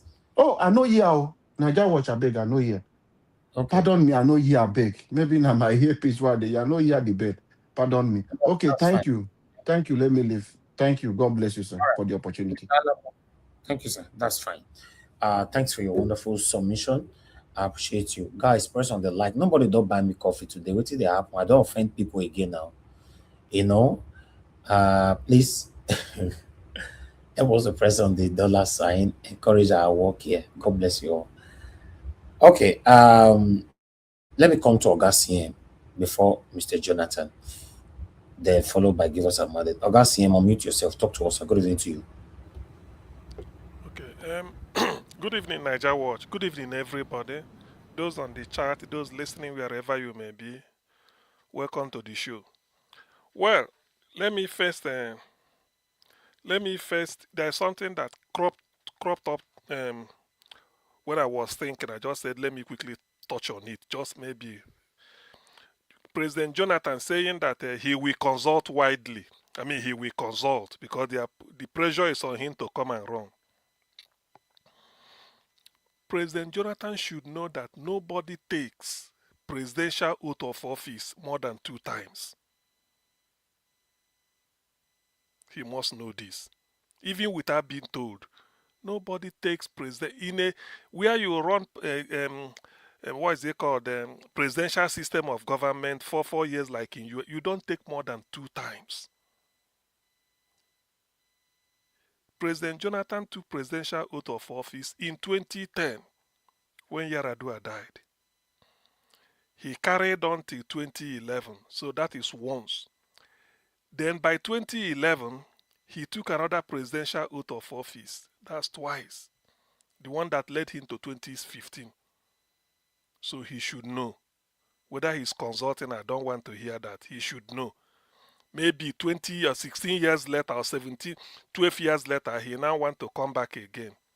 Well, I believe he just want to play politics and keep people at bay. But there's no, as a statesman, you shouldn't be doing all this shenanigans. You just tell them, look, you are through with Nigerian politics.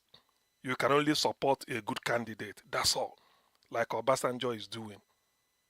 So all this idea that you come back again, you feel that Okonjo-Iweala is available to come and do economic miracle under you. With the hopeless case we have now, that you must be daydreaming.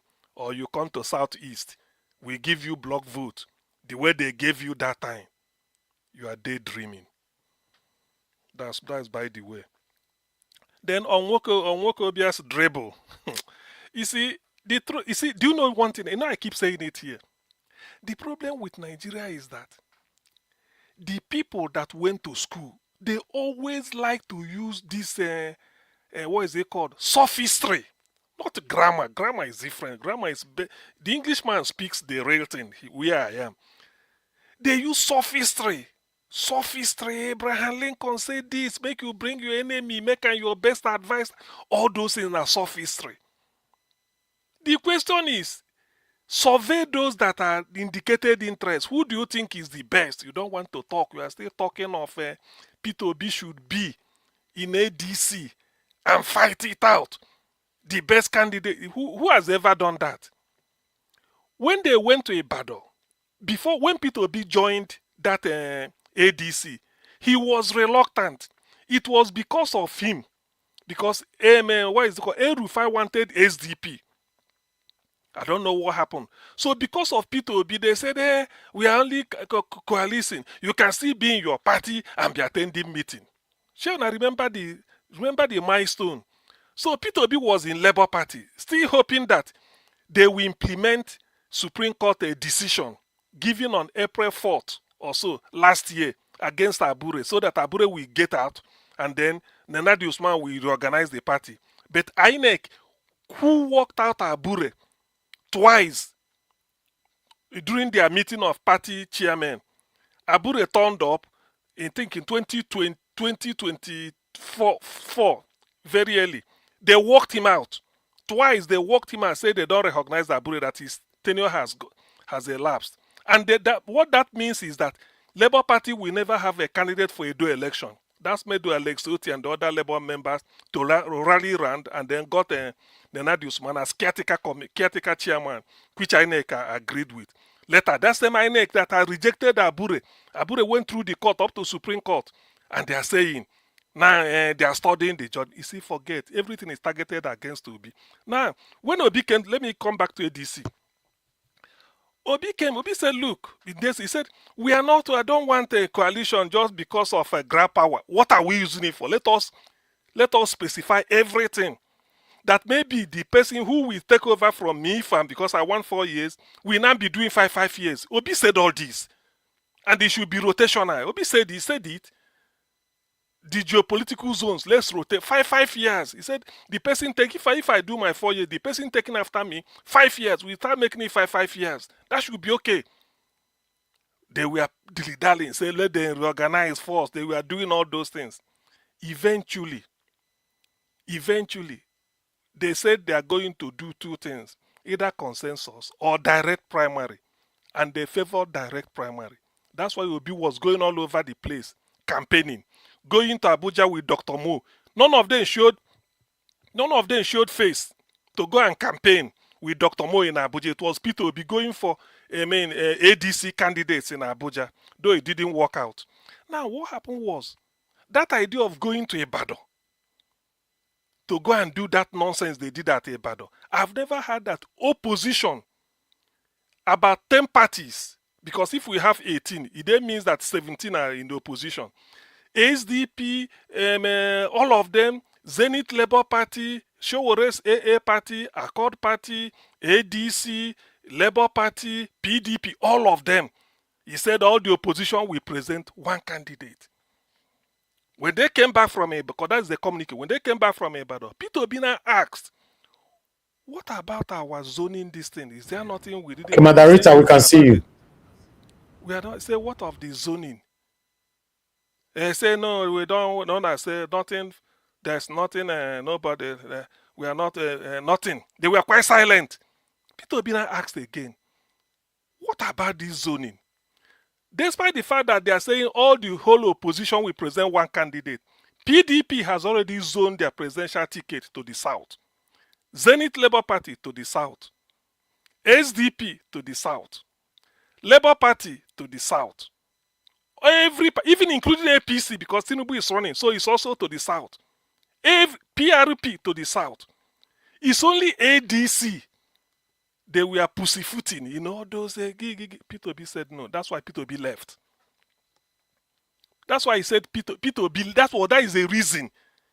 Zone, because they know if they zone it to the south, Peter Obi does not mind. You battle it out with your fellow Southern, because that is the thing.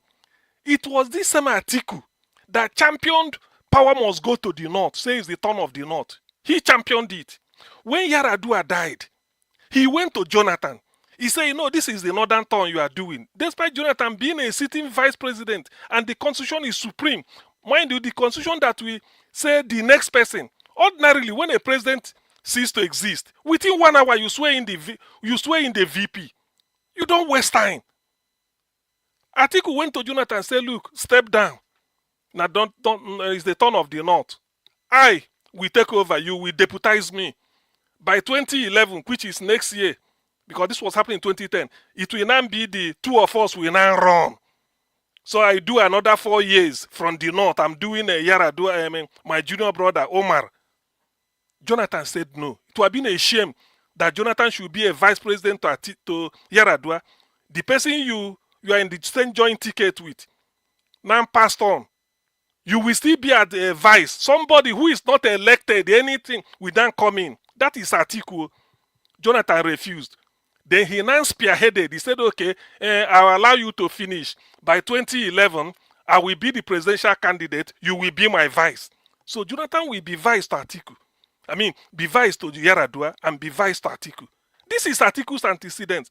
Now, when they went to Ibadan, it's because of, 2015, when Jonathan finished from 2011 to 2015, it was Atiku that instigated Saraki in PDP, Tambua in PDP, Kwakwanso, all of them, all of these northern politicians in PDP, they all went to APC to make sure that it's the turn of the turn of the north. Buhari got elected. By then, Atiku is in APC. By 2019, they've seen that Buhari is a hopeless case. 4 years, no way. Atiku now came back. You see the wayo, Atiku now left Buhari instead of him to contest APC because he's the turn of the north. He came back and maneuvered his way in Port Harcourt and then become the presidential candidate again to go and challenge another northerner because he's saying a northern this thing. Now, when he came down to the south, what is Atiku still doing to contest? You see, this is the hypocrisy. This is the double standard. Everything cannot be, you see Igbo man, he scored 139 over 200. Then somebody from the north will score 17% to get admission to the same unity school. It can't work. You don't play that type of wayo everywhere. So that is why Peter Obi left. Peter Obi said every party is zoning their presidential ticket to the south. What is ADC saying? What are we doing? Is it not to make sure that we complete the southern Atiku? They were just doing like this. All this Nwokobia, these are people telling Peter Obi to come and compete. It was this same zoning that made Wike to be bitter to PDP till today. Wike said, okay, let's zone it to the south. Atiku said no, that it should be thrown open. Before you know it, has given money to Yoshayu, who is the party chairman. Then first go buy for 100 million. When they now approached, when catch on them from Peter Obi's this thing, when I approached Yoshayu said, what do you want us to do? They've given us 100 million. Do you want us to return the check? And it's not willing. So we are throwing it open. That was why PDP was destroyed. Now Atiku came back again. From what I'm hearing, let me just use the word allegedly, but people know. He said ADC, now him buy a move and now they invest. Say he cannot do it on the. You see all this braggadocio, this Fulani mentality of feudal. Now then go do. He can't walk. The man is living in the past. He has forgotten that most of these people doing obedient today, we are less than 30 years. They're all less than 30 years. Some people born in the year 2000, 1999. They should be 26 or 27. So what do they know about 1992 when Atiku started? So this is the reason why Peter Obi left. That's why, not because of a campfire primary. Why is it that people should, that's what the question they should have asked Nwokobia, just trying to use sophistry. I just pity him. At his age, he's still waiting for somebody to give you money before anything I can't achieve based on my own sweat. I can't demand it from somebody. I don't have money, but I'm a very proud person. I'm contented. Why? In 2012, Alex Ekwueme, the late Alex Ekwueme, was born 1932, October 20 or so.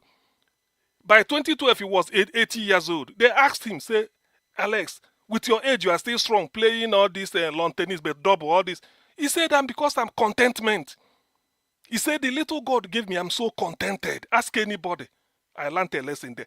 If you are not contented, you can kiss the devil because of what you want to eat. That's why a professor, look at, he says he's a professor, look at what he's messing up.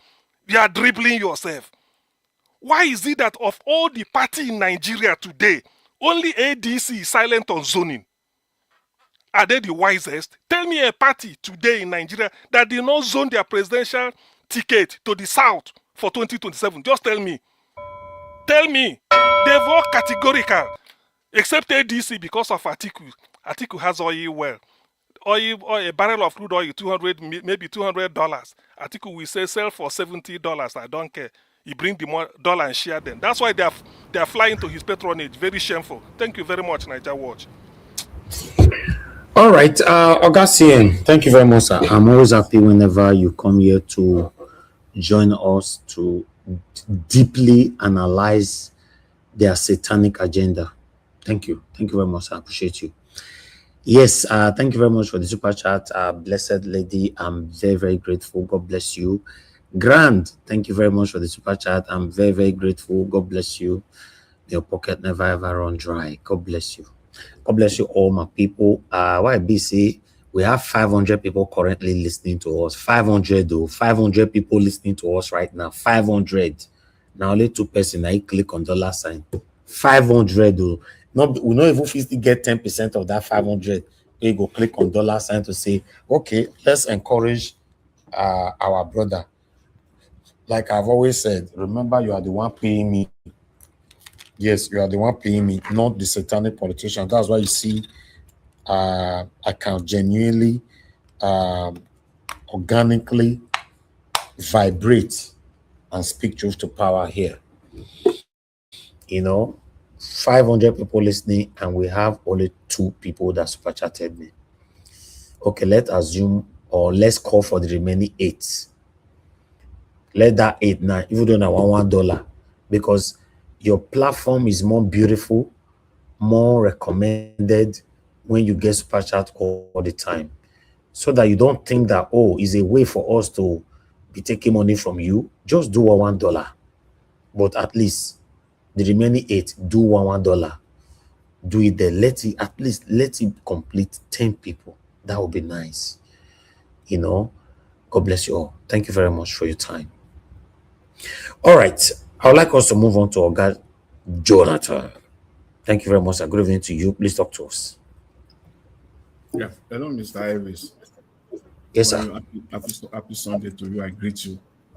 Yes, Mr. Jonathan, before you go ahead, congratulate me. I beg. Pour me water. I've said that this is the toughest match. This one will be what you escape by your teeth. Which is the toughest match of They robbed them. I said that will be the toughest. It's the toughest match of the season. Prediction of 1-0 or 2. Okay, CM, you don't congratulate me. I congratulate you. We are in the same basket here. Niger what happened to him?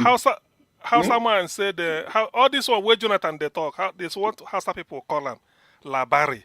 Labari means story. Means story. Okay, all this one is story. With 3 points in the bag, he remained 2. Now see 2 more matches. 2.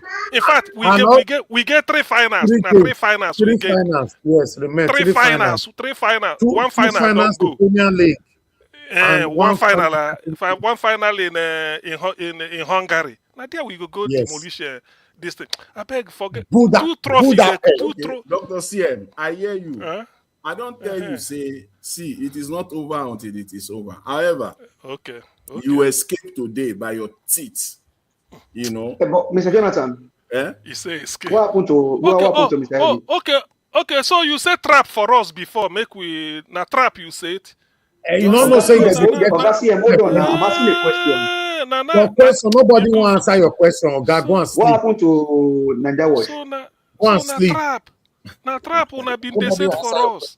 Oga CM, what happened to Niger Watch? Mr. Jonathan, you know they fair at all. Match where you watch and see how they rob the people for Arsenal. I watched the match all through now. I know, but when I know. So what do you mean rob? Especially what do you mean rob? When they press somebody neck.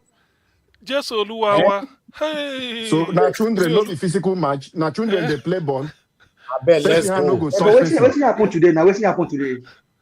Let's go. Thank you. All right. Before Mr. Jonathan, you move on, let me thank my super chatters because I call on 8 people and they are responding. We have 6 more to go. Thank you very much for serving government there. And lady, your name, let me see. Lady Positive Mind. Thank you very much. God bless you. I'm very, very grateful. Guys, we need 10 people to super chat today. It doesn't matter whatever you want to put there, but just be part of the colors. Do your part. God bless you. 6 more to go. I wish we can conclude that. We can complete that. Thank you. Mr. Jonathan, go ahead, sir. Thank you, sir.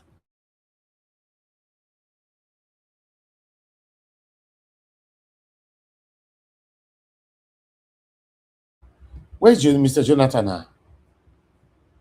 Mr. Jonathan, I like say your network don't remove you from panel. Hey, Rame.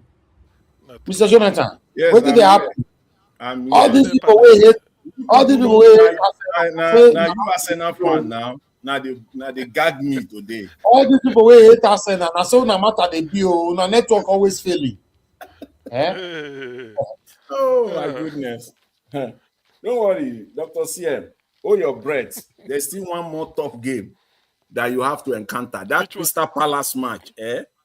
Hold your breath. Okay, what about Crystal? What about Man City? Can they beat Bournemouth? Man City go trash Bournemouth now. See, for Man City, you see both Arsenal and Man City, one of them, Crystal Palace will crash one of them, bury one of them finally. Do you know why I like Crystal Palace match? Make it be last, as it can be last match. Whether together with evil spirit go join play against them, they not gonna know waiting. They ball go just they fly. You know go see person where they pick the ball. But the ball go. Evil spirit where that waiting. Together with evil spirit. Evil spirit go. We then go there 1 million Arsenal JC. They field and they not go they see. The only 11, the only 10 then go they see. But they go there 1 million. They fire this league by fire by force. If they come as all right, nothing goes stop us. Mr. Jonathan, before you go ahead, Oga CMC have opportunity to comment on this later or now. Let me quickly make this announcement. And my people on the comment section, my listeners, we want to let you guys know that we want to start a podcast on Naija Watch Media, but I want to carry you all along. If you think this is a good idea, I want you to let us know. I'm going to put out a poll right now. We want to start a podcast which is going to be taking place once in a week. So, and I want you guys to suggest the day in a week. I was thinking maybe Friday, Saturday, or Sunday. So, but any of the days in the week you think that the podcast will be good every week, where you'll be seeing faces that have never been part of our platform, coming in to talk about politics and every other thing. Podcasts. You'll be following on the podcast. So if this is a good idea, let us pre-recorded, right? Sir? Pre-recorded. Yeah, pre-recorded and uploaded and premiered. Yes. Okay. Pre-recorded, not live. Yes. So if you guys think this is not what we need for now, let us know. If you think it's what we need, also let us know so that we'll take it from there. Thank you very much. God bless you all. I'm putting on the poll right now. Thank you. Oga Jonathan, get the floor. All right, Mr. Elvis, I greet you once again. God bless you greatly. For the sake of time, let me proceed. I greet you. And my fellow panelists, I greet you all. God bless you all greatly. And my dear mom, my mommy diaspora, happy Mother's Day from our end here in North America. I greet you. God bless you greatly. God will continue to uphold you. And my fellow commenters and callers, I greet you all. God will bless you all abundantly. And all mothers in the comment section and all our callers, mothers, especially those regular ones, I greet you all. Happy Mother's Day to you all. Wherever you are in any corner of the world, happy Mother's Day to you all. You see, this Nwokobia and Kenneth Okonkwo, you just put all of them in one box. These guys are confused, just to put it very mildly. They are all confused and they don't really know what to do. He said he wasn't speaking from emotion and egotism. That is Nwokobia. But I put it to you, Mr. Nwokobia, you spoke largely from emotion and from your ego. You are now left out. Kenneth Okonkwo, Dino Melaye, you are all now left out and you are looking for a way to scramble yourself in back. You want to fight to get yourself in. That's just it. See, this is politics. They are looking for a way to get their relevance back. They have been left behind by their own self-centeredness, selfishness, and selfish ambition. They have been left behind and they are confused. In fact, they are mad now, mad to themselves.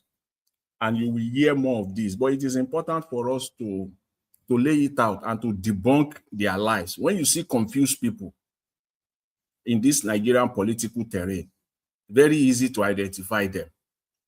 You can easily identify them. These guys have lost out. And they are trying to get back in by forcing themselves in. That's the game they are playing. They don't know how. All they want now is they know that the possible Peter Obi government how they will get into it, how they will get political appointment. To start with, how they will get into the Peter Obi campaign. These people have no shame. Absolutely no shame. That's all they are fighting for now. And they want to use this emotional blackmail. If you don't get it, get it. That is the strategy. They are confused. Look at the amount of time it took him to answer the simple question. When he himself has said he's looking for a competent person, a competent politician to lead Nigeria. That is his criteria. That is the standard that is set. And he said that's what you are looking for. And then they now put it to you, the person amongst them who has a competency. He couldn't answer that question straight. Is a yes or no question. He couldn't. So diabolical in their minds, these people. And the argument that they are giving, please, let's set the record straight from now on, so that when we hear it, we already know who they are.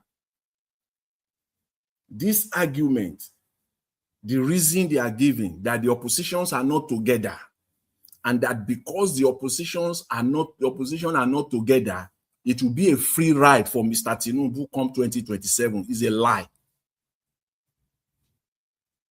That the opposition are not working together, you see their cheap argument because they are confused. The moment you start supporting someone like Peter Obi, at this time, at this moment of the Nigerian political history or story, the unfolding story of the Nigerian politics right now, I don't know what 2-3 years time will be, 4 years time, but for now, this moment, you are supporting someone like Peter Obi and you shifted, you derail, you stop supporting him. You can never be true anymore. You can never be coherent anymore. You can never be consistent anymore. You cannot. Effectively, your coherency will be lost without you knowing it. But you will think you are doing the right thing, it will be lost. Because you want to make sense of what is of what is nonsense. That will be your attempt. One of them, the chief among them, is that because oppositions are not working together, it will be a free ride for Tinubu. Nwokobia, Chris Nwokobia, Kenneth Okonkwo, and all those that are in your gang all together. What you, by your own standard, what you mean by opposition is Atiku. What you mean by opposition is Rotimi and Mechi. What you mean by opposition are the political leaders. But you are naive. Opposition today in Nigeria are the Nigerian people. The true, honest, genuine opposition as it stands today are the Nigerian people. It will be a costly assumption if I assume that you know. I don't want to assume because you have not come out to express it yourself. So I'm not going to assume. I'm not going to give the benefit of doubt that you know that it is the Nigerian people. Because of your self-centeredness, selfish ambition, you don't know. Because of the money you've been paid, most likely, you don't know. The real true genuine opposition today are the Nigerian people. And who are the true opposition, genuine opposition backing? Mr. Peter Obi. And if you say that the opposition must come together, the majority of the Nigerian people have already coalesced. They have come together. Can't you get it? The opposition has already coalesced behind one man. That is the real, true, genuine opposition. Your own definition of opposition in Nigeria now is that if you are not supporting Atiku, opposition has collapsed. If you are not in NDC, opposition has collapsed. What a lie from the pit of hell. And the idea that the incumbent will sail through in 2027. In this context, in Nigerian politics, that is also a lie. It is complete lie. Because let me say this, whatever Mr. Tinubu might have gained, or whatever the position of incumbency would give Mr. Tinubu in 2027, yes, incumbency power is there. But in this case, in this present dispensation that we're in Nigeria, in this electoral cycle that we're in right now, going to 2027, whatever gain the position of incumbency will hand over to Mr. Tinubu, he has also lost it as a result of the way and manner he has destroyed Nigeria in the past 3 years. So it has equalized. He has neutralized it. That incumbency gain that is there, that should have been there for him, he has already lost it. It's no longer there. The only thing remaining is regain. So don't come here and tell us about incumbency. Incumbency works when you are true, when you fulfill the mandate, your mandate to the people. Today in Nigeria, people are disgruntled. Hunger is all over the space. Insecurity has permeated the entire space of the country. So what is it that you want to use as an incumbent to tell Nigerians? No, you have lost them. You have lost many people. So let's discount that incumbency strength. It's not there in this one. It's not there. The incumbency strength, it has been lost. APC has lost it. So nobody, Kenneth Okonkwo, Nwokobia, all of them and their gang going as we go through to 2027 cannot come and be talking about incumbency here. And they cannot be coming here and be telling us about the strength of the opposition. The true and genuine opposition are the Nigerian people. And Mr. Nwokobia, stop this your useless history of 1983. You are not talking to kids. I don't know your age in 1983. But history is history. A 10-year-old can go and study and read it, and he will know what history is all about. And people that live through it may not even know it, and a 10-year-old can even know it better than them. That is history. So don't come here and tell us that making that, equivalency with 1983, Awolowo, Azikwe, and Shagari. Don't come and tell us. It doesn't match. It doesn't match this present context that we're in. Yes. Why history is very essential, I agree. History is very essential in making political projections, political, analysis, postulations. History is important. However, it is not that one that you are using. It is not relevant to the current political environment in Nigeria. Don't come and give us false equivalency. Don't use that. I don't know you people. You think because you have the platform and the Nigerian media are not bringing people that will match you up, you can come and be selling rubbish and nonsense, false equivalence to Nigerians. It doesn't match. It does not. The contexts are completely different, day and night. To start with, do you have the electoral umpire in 1983? You want to compare it with the current electoral umpire that we have? The judiciary system that we have in 1983, do you want to put it side by side with the judiciary that we have today? The institutions that we have in 1983, do you want to compare them with the institutions that we have today? Don't come here and tell us boogaboo and rubbish, false equivalence. Don't make that. It doesn't add up. It just does not add up. What I just want people to know going forward, as far as I'm concerned, is that the real genuine opposition today, I don't know what the next 3 years, 4 years will be, but today, the true genuine opposition are the Nigerian people, and they have coalesced behind one man.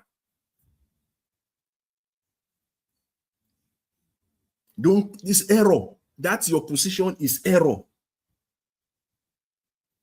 They ascribe opposition to their so-called political leaders, as if Atiku alone is the entire opposition, is the entire Nigeria, the space of Nigeria. He is the one that represents. Atiku does not even represent 1% of the electorate in Nigeria. 1% Atiku. Amechi does not represent 1%. Going in because you people like, when it suits you, you like to use INEC numbers. When it's convenient for you, you use INEC numbers. So let's do that too. Let's apply that INEC numbers. Over 90 million Nigerians are registered, have their PVC in Nigeria, according to INEC, your INEC. Nwokobia. Atiku today in Nigeria cannot get 9 million votes if elections were conducted today. So tell me, that is 10%. It cannot get 9 million votes. Atiku cannot get 5 million votes. I put it to you. Amechi cannot get 3 million votes in Nigeria today. How you will now tell me that is the strength of the opposition? I'm not naive. You will quickly say, if you had Atiku 9 million, add Amechi 3 million, it will be 12 million. But that is where you fall short. That is where you fall short. Both of them combined together, their votes, if you put them together, the major presidential candidate as we speak now, Mr. Peter Obi, will still beat them in a free, fair, and credible election. In 2023, you didn't talk about opposition back then, no. You didn't talk about it back then, no. You never mentioned that the oppositions were fragmented, no. You didn't say that. It is now that you are saying that. As I said earlier, whatever incumbency strength or whatever incumbency would offer Mr. Tinubu in 2027, he has equally lost it. You ask me why and how. I repeat again, the way and manner at which he has run his government, the way and manner at which he has brought Nigeria into more despondency, into more poverty, he has lost it. The only thing that is left for APC and Mr. Tinubu is to rig the 2027 presidential election, without which he will lose miserably. He will lose the election. All this, what these people are fighting for is their inclusion. Is their inclusion. They want to be incorporated into the process. That is all. I put it to Nigerians today. Find a way to get Nwokobia and Kenneth Okonkwo back into the Obi camp. They will reverse. That's what they have. They are not fighting for Nigerians, so they are speaking for themselves. These are self-centered people, individuals. If you think they are talking for Nigerians, I have a bridge to sell to you. They are all fighting to be included into the campaign. Just put it straight. To gain personal political relevance. Personal. Don't forget, personal. It is not like they want to gain political relevance in the interest of the people of Nigeria. They are looking to gain personal political relevance that will pave the way, literally pave the way for their potential political appointment into public offices. That's all they are doing. And it pains them. It really pains them right now. They are confused right now. They are throwing everything at the wall, looking for which one that will stick. And the more they do that, the more incoherent they are, the more inconsistent they appear to be. That is the situation right now. That is it. I just want people to know this for sure. Don't let us be confused like them. You say you are behind. The relevant question are this to ask people like Nwokobia. You say you are behind the Nigerian people. If you are behind the Nigerian people, if you are listening to what Nigerians are saying, if you truly do, genuinely and honestly, it will be crystal clear to you who the real opposition, the majority, who they are backing right now. It will be crystal clear. But for whatever reason, you have collect. It is all about you. It's so unfortunate. So you can see Mr. Look at his demeanor. Look at that interview's demeanor. This man is so confused and angry all together. Together. So don't let us fall for their trap. Don't let us fall for their selfish, self-centered ambition. It's all about themselves. So I care less about Nwokobia. You have no relevance in this process. Absolutely no relevance in this process. It is the Nigerian people that matters. Thank you, Mr. All right, thank you, Mr. Jonathan. Thank you very much, sir, for your submission. God bless you. I appreciate you. Okay, give us a mandate. Are you there? Thank you very much. Hopefully you can hear me clearly. Yes, my brother. Good evening to you. Thank you very much. Good afternoon, good morning, good evening, good night. Depending on your location and where you're actually watching or listening from. Thank you very much. Honestly, truly appreciate the effort that is put into this every day to come do this for Nigerians. Appreciate you. Even on weekends, we strive to see what we can do after leaving church and then, or maybe wherever you worship from. Thank you very much. To the finance, I greet everybody. Thank you for always standing tall and then doing what is right for your country. To all of the mothers, particularly if you're watching from North America, and then some other countries that actually celebrate Mother's Day with America on the 10th of May. Happy Mother's Day.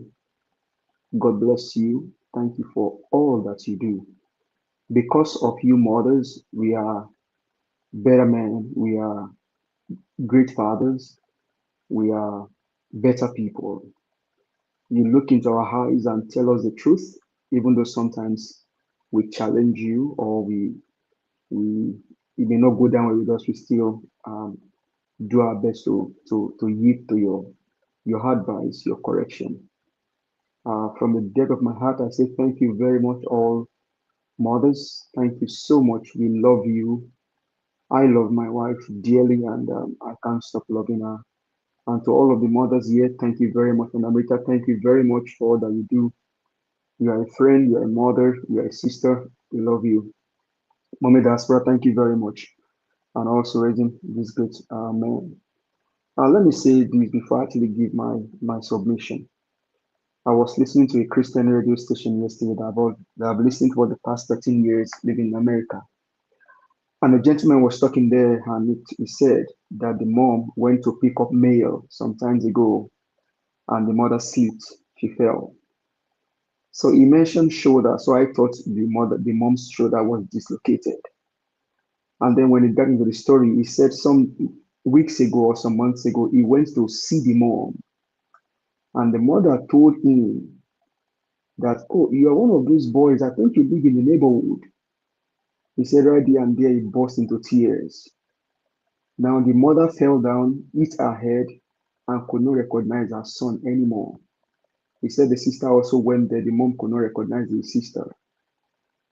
Honestly, I shed tears on Friday. I cried like a baby when I heard that story. Just to tell that a woman will carry a child for 9 months and issues of life happen, and that mother will not recognize his child anymore. Mothers, thank you. Women, thank you. God bless you for every little sacrifice you do to make your husband a better person, for your husband to go to work. Thank you. God bless you. Thank you so much. Thank you so much. Thank you. Thank you. Because of you, mothers, we have a better world. Thank you. Thank you. God bless you. You will not die young. You will not suffer. Thank you. Thank you. And if there's any mother out there that is suffering from pain, maybe memory loss, cancer, diabetes, arthritis, any form of pain you're suffering, I pray that today, Yeshua Mashiach will send you healing from his throne, heal you, revive you, touch your heart. If there's any mother that is lacking money out there, God will send helpers to you. If there's any mother that is out of her husband's house, maybe due to challenges, God Almighty will comfort you. And if there's any home that is suffering, God will reconcile the home. Thank you very much. That's from my own part here. Now, coming to the issue of Nigeria. Yesterday, I saw the SDP also had their own convention. And I saw some prominent name in that convention. And so what bothers me is the fact that we talk about opposition party, that to remove this criminal from power, we need a viable opposition, a strong opposition. Now, you people talk about opposition coming together to remove the criminal from power, but you are not coming together to support the most viable force that can remove the opposition. And to do all of this is so you now bring out the most viable person. We haven't checked everything in the list of the opposition. This is the person that we believe that we can put forward to challenge this criminal and get him out of office. Now, in the last election and the ones before, it was about opposition. The reason why they did what they did against Jonathan was because voices came together, even though we knew that some of these people brought in machinery to destroy the government of Jonathan. But I mean, there was a joint force that stood together, plus massively, Nigerians also included, gave out their voice, and Jonathan was removed. We've gone everywhere. We went to check and understand that the only person that can be put forward to fight against the criminal government, that people will only travel back to Nigeria to go and collect the ladder and then check out of Nigeria. The only person that is most viable is no other person than Peter Gregory Obi. Now the question now begs on the fact that if Peter Gregory Obi is the most viable candidate, why are these people not rally behind him, even though he has done everything in his own power to listen to the Nigerians? Remember, Peter Gregory Obi was in PDP. He saw their shenanigans and then left PDP. After he was with Atiku as a vice president, he left PDP and then went to Labour. Peter Obi took a party that was not recognized to limelight only with a slogan, "We do not give shishi." I tell you, Chris Nwokobia, Kenneth Okonkwo, and others also use that word, "We don't give shishi."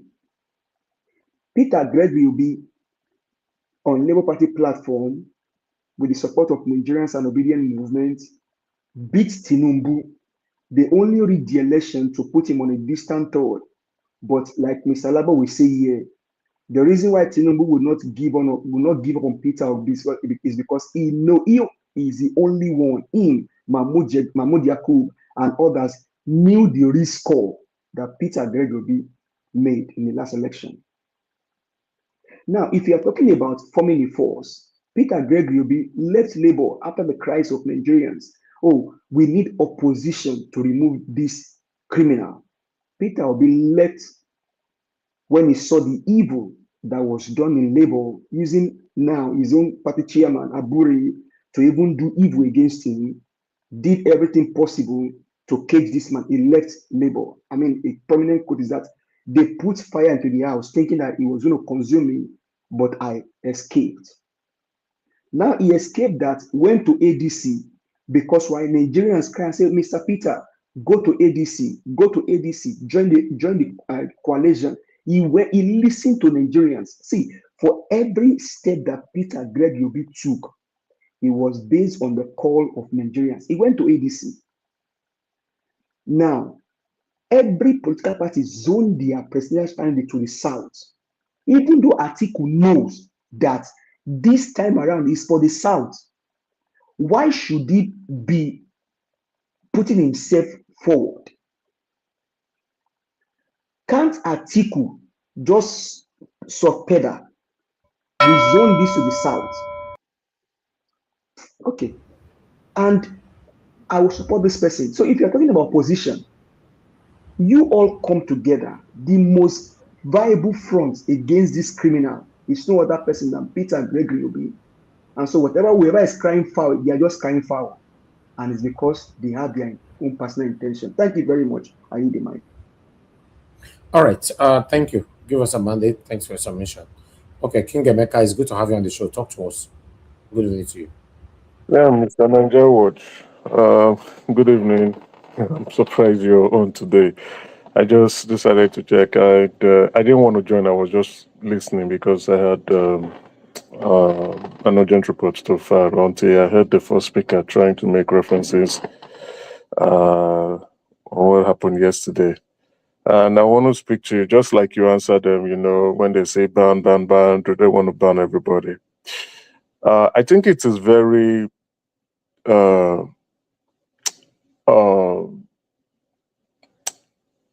what word will I put in order not to sound quite harsh? I think it's quite disrespectful the way Nigerians operate. Nigerians don't respect people's decisions and opinions, and it is wrong. Just like people go out to kill others for their religious views, and then people still go out to kill others for their political views. It's disgusting. And many people here, even the panelists, they do it all the time. And it clearly shows how they were brought up. They were brought up probably in ghetto areas. And why am I saying this? Remember last week, was it on Monday? An elderly man called, was blessing you, Mr. Elvis, thanking you for the work you do and your show. And he was just expressing his opinions from his views and experience. You see, the young, we always want to think they are wiser than the old, but the old has seen it all. Life and experiences move in a cyclical motion. Whatever you've done, the old has done it. And that was what the man was saying. I have seen Nigerian, and I don't think Nigeria might be good. And he's expressing his views. If you have read and watched some historical tapes about Nigeria, you clearly try to understand the man. From First Republic, where they said there were widespread electoral malpractices, that was right after we got independence. And that was one of the reasons the coup plotters gave for removing that government. Corruption, electoral malpractices. So based on that man who called and was trying to express his opinion, and a couple of people here were insulting someone who's their father's age or even older than their father. It clearly shows how they were brought up. Even if you don't agree with the person, there are ways you channel your opinion and say, sir, I don't agree with you. We could do things differently, rather than just insulting the man. I felt highly embarrassed, Mr. Elvis, and you almost fell for it. You almost took the bait till I said, Mr. Elvis, don't do it. Don't do it. He's an elderly man, don't do it. We're Africans. We are Nigerians. And one of the things when we were growing up, if your father or your mother did not tell you, your grandparents should have told you, you must respect. And it's even in the Bible for those who claim to be pious and religious. But it clearly shows how disrespectful people are on this platform. Huh? Mr. I didn't fall for anything. Let me make it clear. If you're talking about respecting our elders, we have a lot of satanic elders. If he didn't hold on, please. If he didn't walk in your time, doesn't mean he's not going to walk in my own time. So we don't want any elders to come in and discourage the momentum of the youth of this postmodernism. That's what we're talking about. So there's nothing like elder. You brought anybody up or you didn't bring anybody up. Any elders that believe they tried in their time didn't work should shut up and don't discourage. No, Mr. Ivy, that man did not say. He didn't say anything. He didn't say anything wrong. There was nothing wrong. He didn't say anything wrong. What he said, all these whole effort will not work. So keep your opinion to yourself. We don't need it. That's his opinion. But then again, you might not agree with his opinion. Does not mean you must disrespect him because he's trying to express his opinion. The effort of he's not discouraging any effort. He's only sharing his opinion. We must respect people's opinion. We might not agree with their opinion.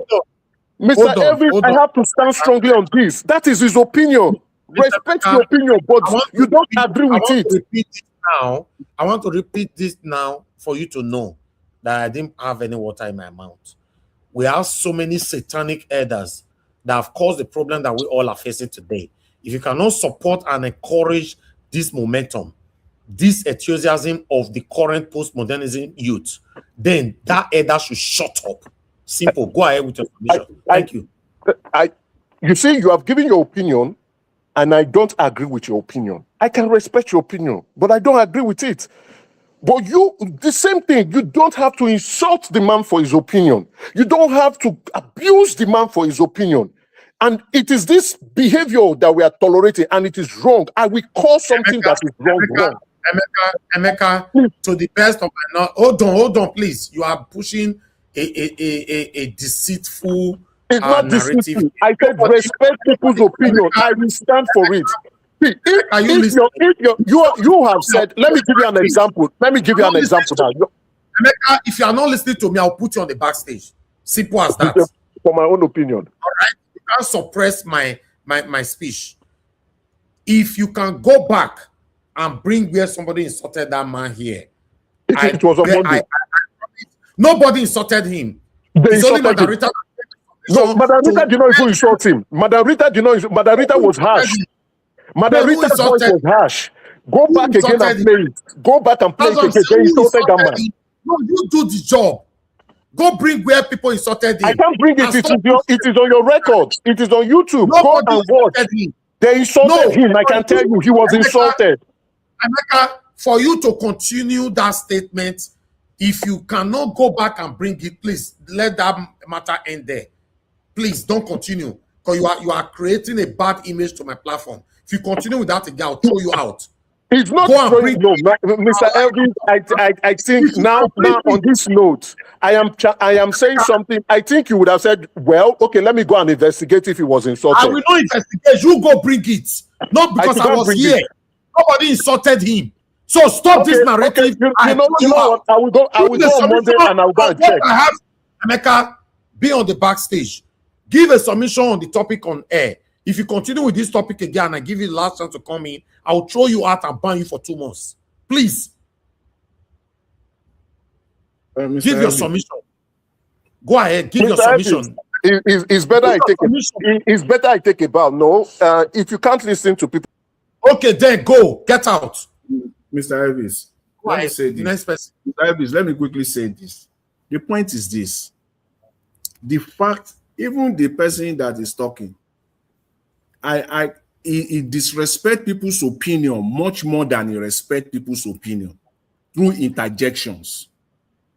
You can't even respect people's opinion. You yourself, you are indicting yourself, Mr. Emeka, if you are listening. You know what he's doing. The fact now.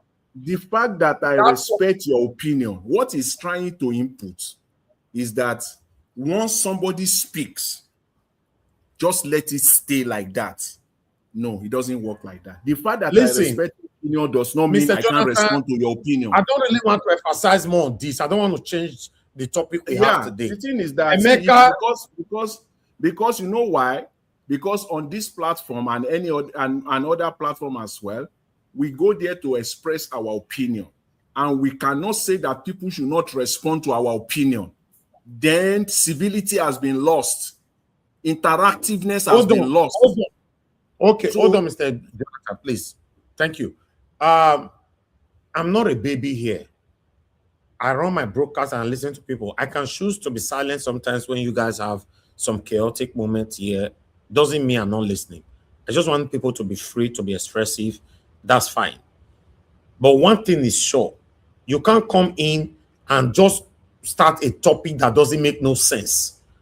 That elderly man that called in the other day, to the best of my knowledge, nobody insulted him, but almost everybody disagreed with him.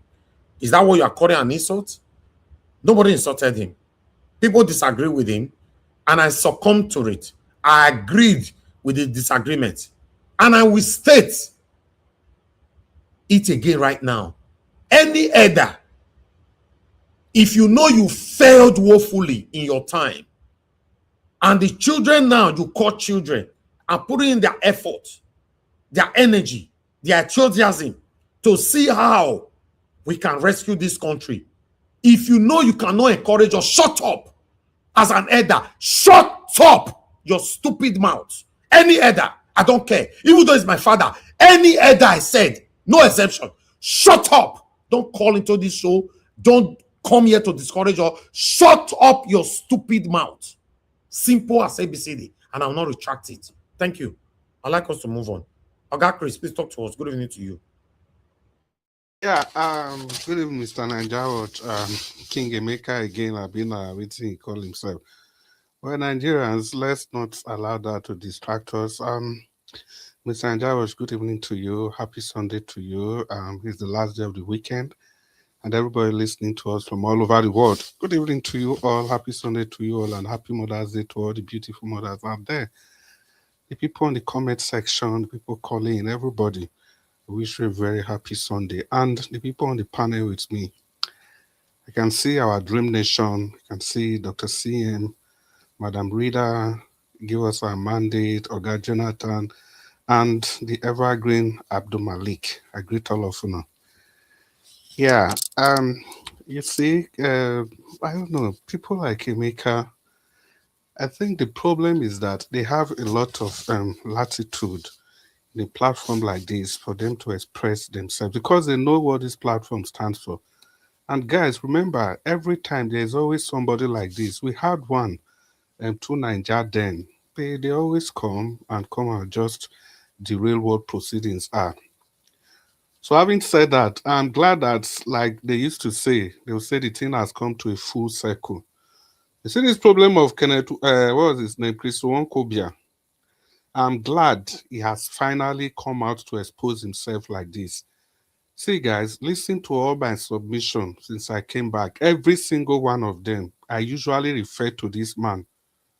Every single one of them, even when he has not made this video, this interview he went for, every single one of my submissions, I usually refer to him of the kind of deed, the backstabbing they did to His Excellency Peter Obi. Is him I've been referring to. How can you tell me somebody have a discussion with you in his bedroom, then you use that to come and campaign against him in the open? What manner of betrayal is that? Now, I remember clearly when the issues of Edo State election came up then, 3 years ago. It was battle. 2 years ago, what am I saying? It was battle, re-battle. Tempers were in short, nerves, open wounds everywhere. But somehow, we were able to go over it and the election was done and dusted. But some of us made it very clear then that these are dangerous people. They are there for their own good. And today, he has finally made that call by himself. if we even have to leave everything that he said, do you guys know that in this interview, he has said two significant things about the obedience, about you and I. Two significant things.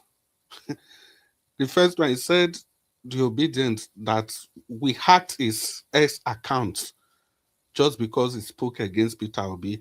You know, this is the narrative. This was one of the reasons why those people said they were not going to allow electronic transmission of votes. They said because the obedient people, they are very good on the internet and they can hijack the electoral process. Guess what? Kenneth Nwokobia is repeating nearly the same thing on national television. He's so obedient to not be hackers.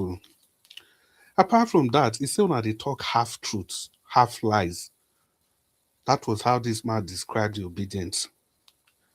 I've said it here severally. We cannot be afraid of those people, those politicians that are joining the NDC, that are coming to join the NDC, more than these people that claim to have been part of the obedience group, that claim to have supported Peter Obi, but has turned against him. Those are the people that we really have to watch out for. Oga Jonathan has said it very clearly. This man, all these things they are doing, can we not say that they are all looking for a way back? Give them the opportunity to come and work with this Peter Obi. Now 360 this thing, I don't take 360 kilometers. Now I don't take wrong, can't join the party, so that may them be part of the process because they've seen that there's green light coming our way. You see, something has happened. This man calls himself the professor of law. Instead of you to be blaming the system that has made this thing to happen, you are blaming the victim. In all these, all of them, it's only Peter Obi. Why did he leave? Why did he not organize? Why? They are all behaving as if they don't know the dynamics that's playing behind the scene. They all knew why this man had to go. They all knew why he has to do what he did. Even the common man on the street, even the journalists, even the biased people in other political parties, they know. But yet, these wannabe professors, they are here blaming Peter Obi. They are blaming the victim instead of blaming the system that has led to this chaos that we are having as a political season. And again, the example the man gave, they are all completely falsehood. Oga Jonathan was going there, but I was just waiting for him to continue, but he didn't finish. He didn't finish there. So I was glad he raised it. So I'm going to continue from there. Now, the examples he gave, like Oga Jonathan mentioned, they were all false examples. Now I'm going to go deep into them. First of all, the 1979 election, was it a free and fair election? No, it was rigged. That was the first time they had to talk about the two-thirds of 14. Then there were 13 states. They talked about two-thirds. They had to go and get a professor of mathematics. It is exactly what happened in 2023 when the conundrum of the Abuja Wahala came in. That Abuja conundrum, we had that in 1979. The same way they manipulated the system, got a professor who was able to prove that 7 was two-thirds of 14 then. That election ought to have been inconclusive. They ought to have had a rerun. And then if they had had a rerun, Awolowo would have won that election clean and clear. Now a professor of law that did government history is coming to deceive 220 million people. The next example he gave, 1999 election. We all knew what happened in 1999. Was that really an election? We know the rigging that took place. 2019 again, was it not clear that the APC, under Buhari-led APC, lost that election? And see this 2023 here, we all of us see, you and I, we all saw the way that election went. This man is still blaming the coalition for the way the election that was stolen broad daylight, the disenfranchisement of people that came to vote during the election. And this man is telling the whole world a different story. Well, the good thing is that, like I said, he has come to a full circle.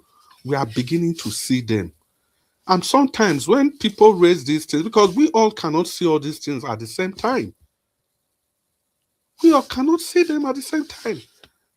So when some of us raise this issue then, I know some of us say, no, wait now, it's just, this man has done a lot, it's only this one. No, there's something you can overlook. You cannot tell me that somebody, me and you go discuss something for my bedroom, then I go come public, come use that thing against you.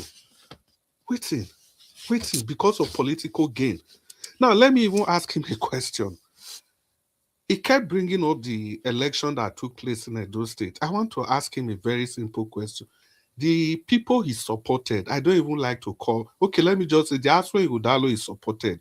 What is their role in this current political dispensation?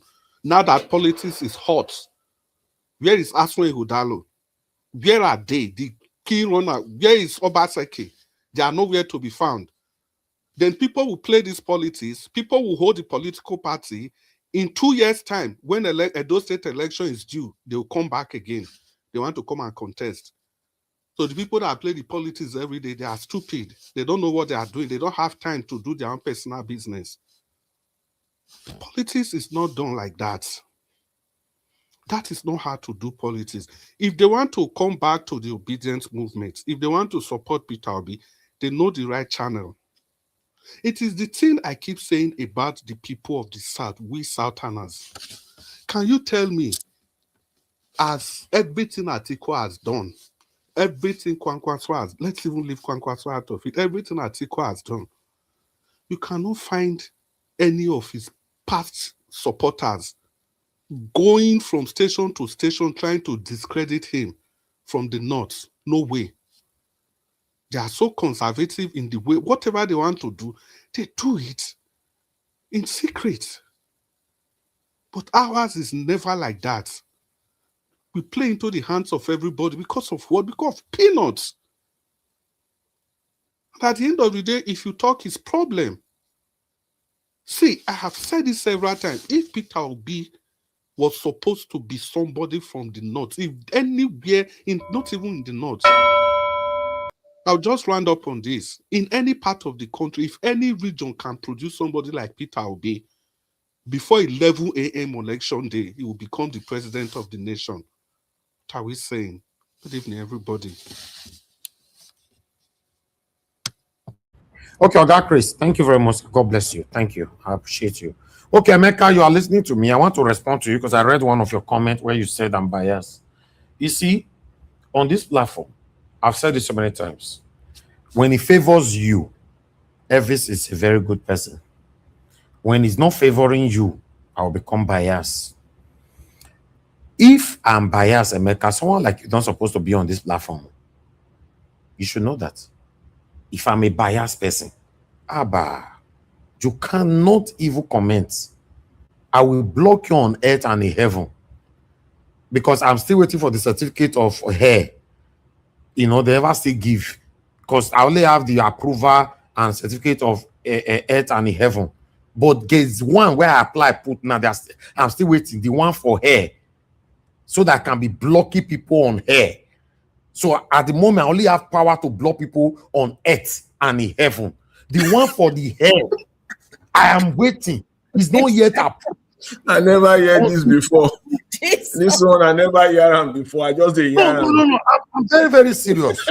I have applied. They declined it for the first time. They started to provide some document. I've resent them the document. So I'm waiting for reapproval until they approve that one. So I can be blocking you on earth, in heaven, and in hell. Now, where the you understand? So, if you are telling as you are telling me I'm biased, if I'm biased, you don't supposed to be here. Because I will block you on earth and in heaven. And maybe the time I will block you prospectively, we don't know yet I will not get the approval of hair. Then you also be blocking hair. Thank you. Let me take this call. Thank you very much, Mother Debbie. Please talk to us, man. Good evening to you. Hello, good evening, Mr. Elvis. Yes, ma'am. Thank you very much. I'm sorry. Sorry that I'm calling in late. I just wanted to actually commend you specifically for how you handle that nuisance. I'm sorry for calling him a nuisance, but that's who he is. And I'm glad that you were able to handle it properly. It's just to commend you for doing that, because he comes here all the time to distract. You see, he came here and brought a conversation that has nothing to do with the topic that we are discussing. No manner. And he that's just how he operates. That's how he operates. He comes in to create chaos. Mr. Elvis, if you see what he did yesterday, he will come and create chaos, divert attention from the topic from what is being discussed, and everything will be focused on him. That's his mission. I just wanted to commend you for not giving him the opportunity to achieve what he was trying to do. Because what has that got to do with anything that we're talking that is being discussed today? So I'm just happy, and I really wanted to commend you. Sometimes, in as much as you want to be fair, but you don't give room for people to, these satanic people, that's how they operate. He thinks he owns the platform. He comes and just distracts people from the topic of conversation, and everything will now be focused on argument, unnecessary argument, and unnecessary conversation that has nothing to do with what is being discussed. Well done, Mr. Elvis. I'm really impressed for standing your ground and not allow this satanic APC man to come here to distract us from our conversation. Imagine him saying they don't allow people to give their opinion. People are not. Who are the people in the last 2023 election? Was it not his Tinubu people that did not allow people to vote and did not even allow people to express their opinion? What did he do about it? You see, the same people who don't even allow people, who intimidate people. Look at what they are doing to Peter Obi. Is he not seeing how they are oppressing people and not even allowing people to talk on social media? Right, is he blind or is he deaf? Anyway, well done for trashing him away from the platform. Thank you so much. Thank you. Okay, let me say this before the next person, which is Mandarita, will speak to us. I want to, everybody that be following me for a while know that I have so much respect for elders. Apart from elders, I have so much respect for people. Remember that the only people I try by all means to disrespect are the people that have put us where we are today in our country. Yes, that's deliberate. We target them. We call them out. Now, I was properly brought up, in case you don't know, properly. I have so much respect, both on air and off air. But you cannot force me to respect an elder who will just call it to this show, and after we don't spend 3 hours, you just come and spill rubbish. Oh, Epa, sit down for house. You don't need to call in, my friend. Sit in your house and be pressing remote to watch us from there. If you don't want children to disrespect you, how can you call it to a show to say, oh, well done? These are the normally start to my people. Ah, well done, Mr. Elvis. God will bless you. You are doing excellently well. We are very proud of you here in Texas. We are very proud of you. They will not switch.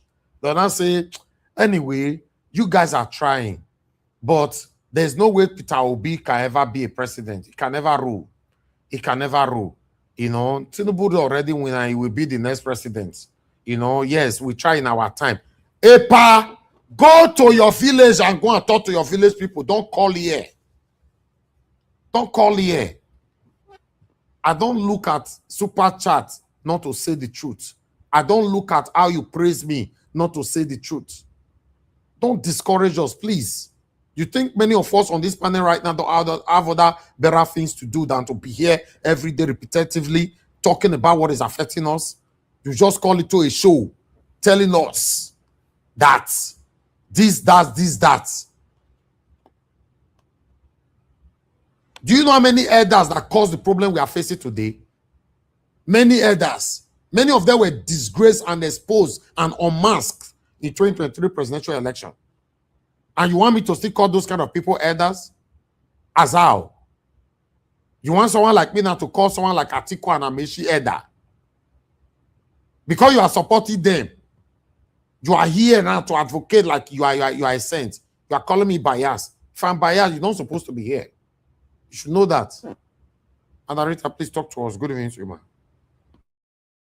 Good evening, Mr. Elvis. How you doing? Happy New Week. Oh, it's such a wonderful day. I've just been laughing, you know. Don't mind these people. It's good to laugh. My lovely mommy, Lamehi mommy. You know, I'm still your baby girl that still loves you more than anybody here or listening.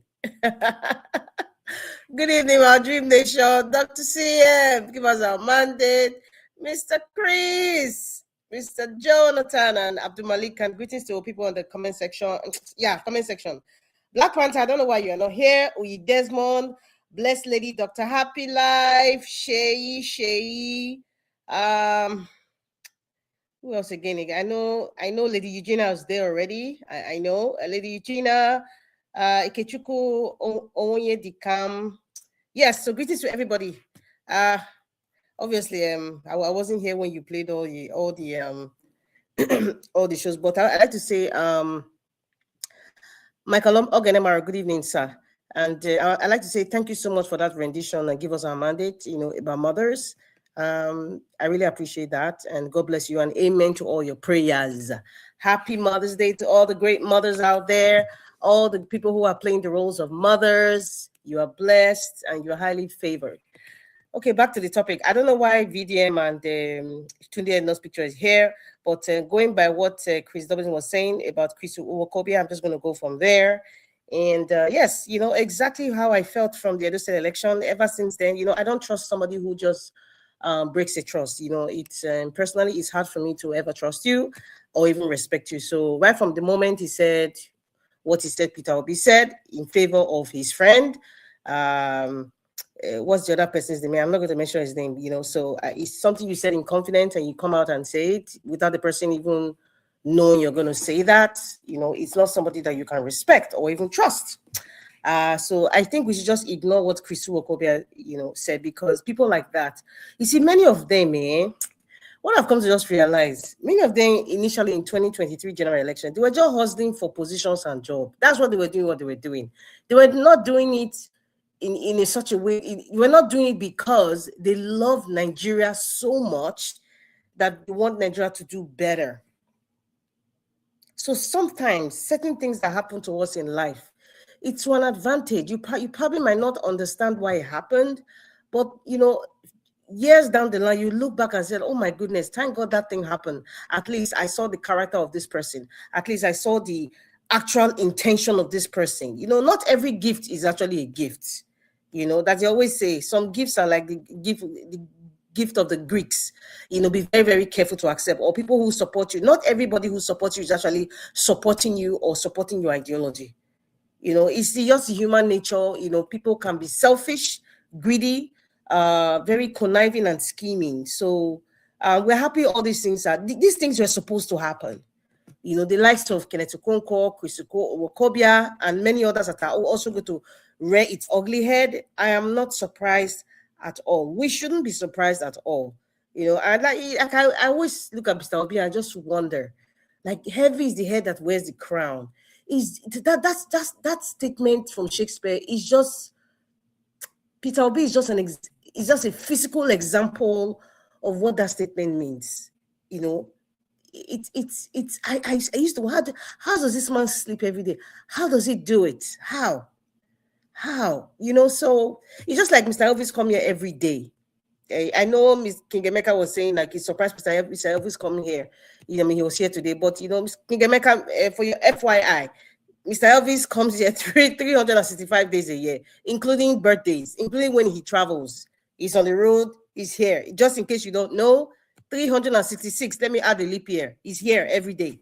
So Mr. Elvis, what you do, I don't know how you do it. I don't know how you absorb a lot of information and, you know, try to take out those detention and the information on the things that you see on a daily basis. It's crazy because I can't do it. I can't absorb so much negativity constantly on a daily basis and still able to function and be on the same level with everybody. You know, you're a blessed man, sir. And I really, really appreciate and respect you a whole lot, Mr. Elvis. The project is Peter Obi. The project, you're welcome. The project is Peter Obi, and whatever it is that we need to do to educate the people about election day, the possible outcomes, what to do, giving, if Peter Obi is going to be declared, I hope very, very soon. It's like you said, in a few days. Well, they shouldn't waste time. We should. I'm so happy that the logo is so easy. The peace sign. If you tell an old man, please just look for two fingers. Make you press 2 fingers. In a few days, yes. I'm so happy that the logo is easy. It's no longer the other. Now it's 2 fingers. So even the uneducated person, anywhere you see 2 fingers, I bet another one you go put your stamp. That you go vote 2 fingers. Even the peace sign, 2 fingers. You know. So please, everybody, let us be waiting. But in the process of waiting, there's hope. And Mr. Jonathan said something that's so profound. He said the opposition are Nigerians. It's so true. My goodness, that's so deep. The opposition are Nigerians. It's not a mystical figure. It's not something imaginary. The opposition are Nigerians. And our duty here is just to teach and inspire those Nigerians who are opposition, teach them the reason why they have to be opposition. That's our duty. And by the way, please, if those of you in the comments in the panel, please press the like button in case you forgot, because I forgot a while ago until when Mr.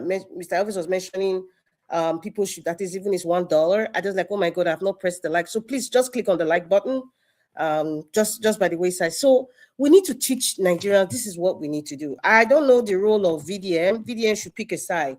I know Tunde Ednot has picked a side from last year. I don't know what was the driving force or inspiration, but I'm very, very proud that he picked a side. At this point in time, there's no time for sitting on the fence. You have to just pick a side. And when you're doing it, do it proudly. Don't come here to the panel to sit on the fence or to tell us, I supported, like what Mr. Emeka said. Mr. Emeka, I mention names, so I'm not the type not to. I mention names. I say the way it is. There's no need to pretend. If you say something, I will make reference to your name because I don't want to generalize. I know, like Emeka said, months ago, he supported Peter, he supported the man from Bodilon. I respect people that just tell you, this is what I did. However, for now, he doesn't have a candidate. Like, seriously, like at this point, that we have how many months left, for the election? By this time, you don't know who you're supporting. Come on, if anybody tells you that going forward, know that they're supporting Tinubu. Don't pretend. Pick one side. VDM, I think it's time for you to pick one side. I don't know the information that you know or whatever projection you're looking at. That's why you are quiet or you haven't picked a side. That's your prerogative, really. But, time has come for you to pick one side. Or maybe he's waiting for Peter Obi to be chosen as the representative for NDC. Maybe that's when, at that point, anybody who is kind of sitting on the fence now, at that point, okay, Peter Obi has emerged, he's under a political party. Pick your choice. Pick your choice. You cannot be recalcitrant or just be looting around like a tout everywhere. Pick your choice. The country is in disarray. Pick your choice. There's no gray area. It's either A or B. That's where we are now. And Nigerians are the opposition. Any elder out there, if you are listening, the best you could do, let me just put a little bit cheap of advice. The best you could do, I love to learn from seniors. The best you could do now for Nigeria, because I even told my mom, I said, Mom, your generation failed us. They failed us. Yeah. Our parents' generation, they failed us. They failed us. That is the truth. Because what we are dealing with now, they didn't even see a flicker of it when they were growing up. What we are dealing with today. So the advice I want to give anybody who you feel you are an elder or a senior, because I know the age of when I'll call you a senior, advise us based on your experience, the little loopholes, these old pussycats, you probably know where to get them. Teach us, tell us, give us the expo. Don't tell us we cannot do it. Don't give us limitations. That's what this generation do not want. We don't want you to tell us We have limitations and we cannot go further. Don't give us doubt, because the presence of doubt is like you are telling us you cannot be better than where you are now. This is how it's going to be for the rest of your life. We don't need that from you. But if you're not giving us that, please just enter house, enjoy your grandchildren, or just be traveling. Just travel like nothing's happening. We respect that you have paid your dues, sort of. Don't give us limitations. That's what I'm trying to say. Teach us on how to go about little tricks that we don't know or we are not identifying, or how we can go about gaining traction against this satanic set of people. That's what we want. That's what I want to hear from any senior now. And even if you don't have anything, just keep encouraging us with your calls, with your prayers, with your advice. Anything outside that, you're not helping us, and we're not going to take it. I, for one, I will not take it. I won't insult you, but I'll call you out and tell you what you're doing is not the right thing for now. Because sometimes they are also stigmatized. They are also unconsciously following the colonial way, and they don't know any other way, any other better way. So what they're telling you, they may think they are right, but they might not really be right, because they had limitations. This generation, we don't want limitations. We have been trampled down for too long. You see what happened in Sri Lanka? There was a lot, all those generations, the people who came out to the presidential palace, they were tired. Their parents and grandparents, they saw how they were limited in progressing. They were subservient stupidly. Factory fitted mumu, according to, what's his name? Charlie Boy. They were tired. Just a simple thing that they did. They cut off the internet. That went wild. And today they have a 43-year-old as their president, and they're very happy. They're very, very happy. And I pray that guy does well for Sri Lanka. 43-year-old. You see what happens when seniors refuse to tell us what we need to do instead of clamping us down?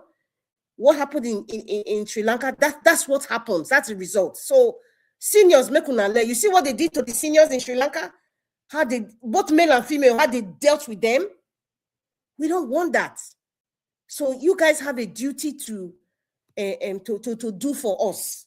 You have a duty, including those who are Bola Ahmed Tinubu's age mates. Many of them come out and talk. Tell us what to do. Tell us how to go about it, okay?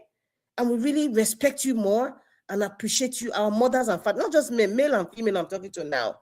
So Nigerians, I can't wait. NDP should not string this for too long. This week, we should know who the candidate is. We don't want to waste time.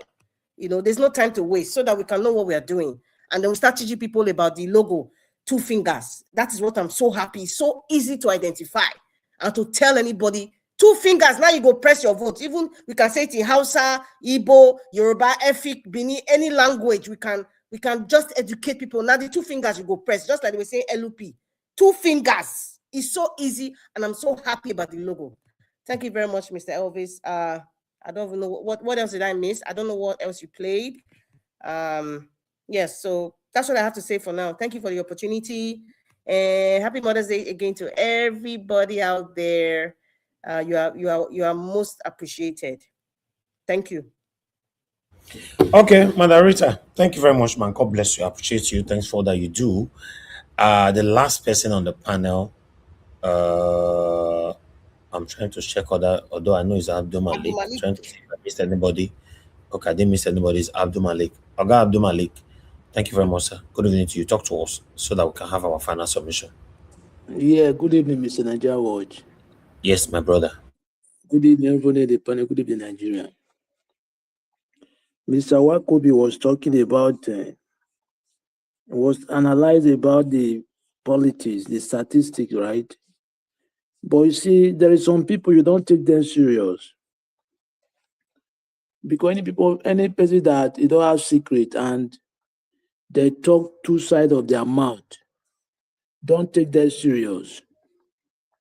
If you take a look what he did, that is last time when it was governor, when it was Edo State governorship, right? What he did to Mr. Peter Obi, he went to public and exposed what they discussed on secret. It was very bad, understand? It was not good attitude. Somebody like that, you don't take that serious. And what he said about Peter Obi last time, he will say good thing about Peter Obi, right? Even to Cocoa, but now they change their mouth. They are they are two-sided mouth. They meet like me, even people like Boala and Radio Mokre, they don't take those people serious. Because any person that can betray you, they are very dangerous society. Yeah, they are very dangerous. You see, this woman that called now, she said something. Mother Deborah, she said that like last election, they did not allow people to vote. It's a part of Lagos, right? Just believe that this very time, this very 2027 election, it will be worse than that. Yeah, it will be worse than they need to prepare. ADC, NDC, they need to prepare because what they are going to now is battle. Because if they miss this time, when Tinubu come again, and what Nigeria will say will not be here. Just take a look, how much is fuel? But today, 1,314, right? I hear in Abuja 14, but today, nobody, they don't even come to street. They don't even protest. How long are they going to protest for something that is bothering them? How long Nigeria are they going to protest? Me, I don't understand because sometimes I surprise. Insecurity every day, every day, but still, nobody they don't even make attempt to do something that will cope the situation. Every day, everything is increasing. There is no solution, but we know the problem, but we don't have the solution. Okay, now how can they find the solution then? It depends the citizen. And the citizens, they are not ready to do something. Yeah, now Peter Obi now and Ekwankwa, so it's a very good chance for them to win this election because they have, even me, I read the statistic. If you could take a look with the west, southwest, Peter Obi won only Lagos, right? Which is, we know Tinubu we conquer that side. If you go to the southeast, Peter Obi will won there. He will still win. But the south, I have doubt in that place.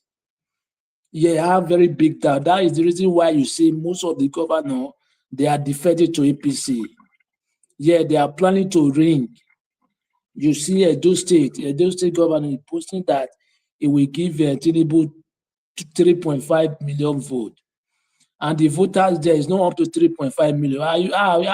How are you going to get the 3.5 million vote if you are not planning to something that is not good?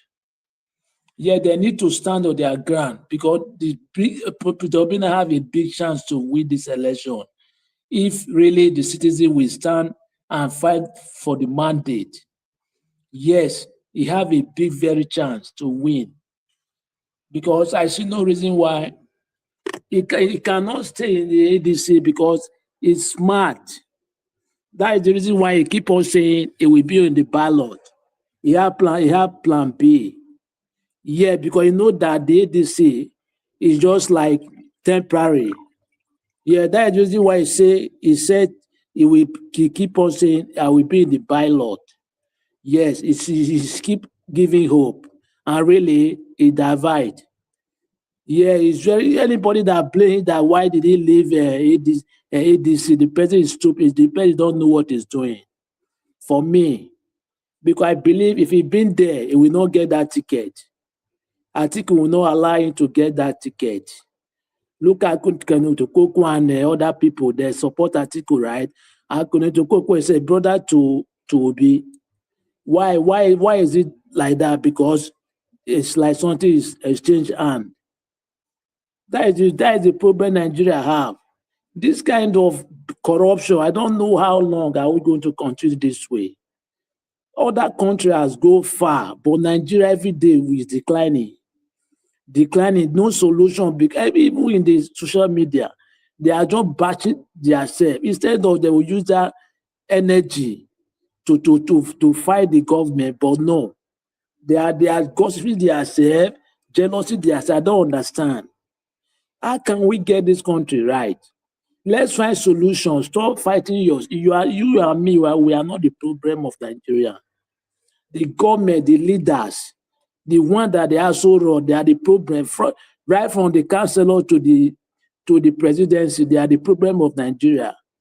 Because they are the one that share those money. It's not me and you. It's not that it's according to Chris last time, what he said is true. Some people are benefiting, but it's minority. Those are the people that they don't want the system to change because they are gaining something from the system. Yes, how can somebody they awarded almost 75% of the budget to one man contract? Imagine.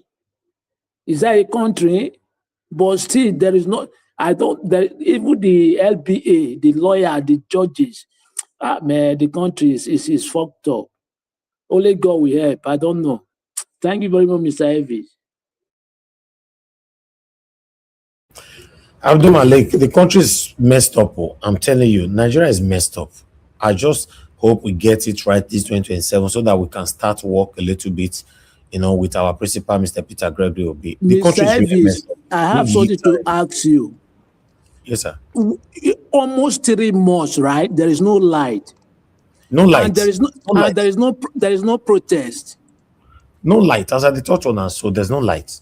But nobody they don't protest. They don't protest. Everybody is quiet. Not be waiting at the talk every day for a year. Not be this. No light. When are they going to rise up there? No light. As we talk, so there's no light right now. I'm not saying later. Right now, no light. It's crazy. It's crazy, and I'm consistent with my broadcast every day. Every day from Nigeria. Not be UK and deal from Nigeria. I think it's easy. Just calculate how much you will be spending a week to buy fuel. Just imagine.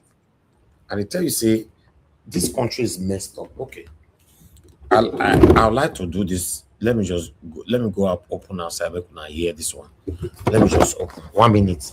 Because as my brother talking, so when we don't clarify, all these satanic people listening, we think that we are exaggerating, especially those people supporting Tinubu. They're saying a lie. You hear? Yeah, you did. Can you hear it? Yeah, we are hearing you. Okay, you hear them. Okay. That's a health hazard. Terrible one. Margarita, you say? It's a health hazard. It is a health. People, we don't know the implication of this generator. The pollution, everything. This is what I pass through every day here, my people. Every day. To be consistent, that's why it pains my heart when you see people trying to bring down our effort. It's not easy. No lights. Niger watch. When the generator is humming, that smoke that comes out is CO is called carbon monoxide. That's poison. Yes, it is. That's why if you put some, there was a time in Lagos, some people when they want to sleep, they put the generator. A lot of people have died. Yes. In an enclosed. Yes, if you inhale them, the whole family, they died. They slept. They didn't wake up. Yes. But they left it in the kitchen. It's true. Yeah, it was just human. So that in poison direct.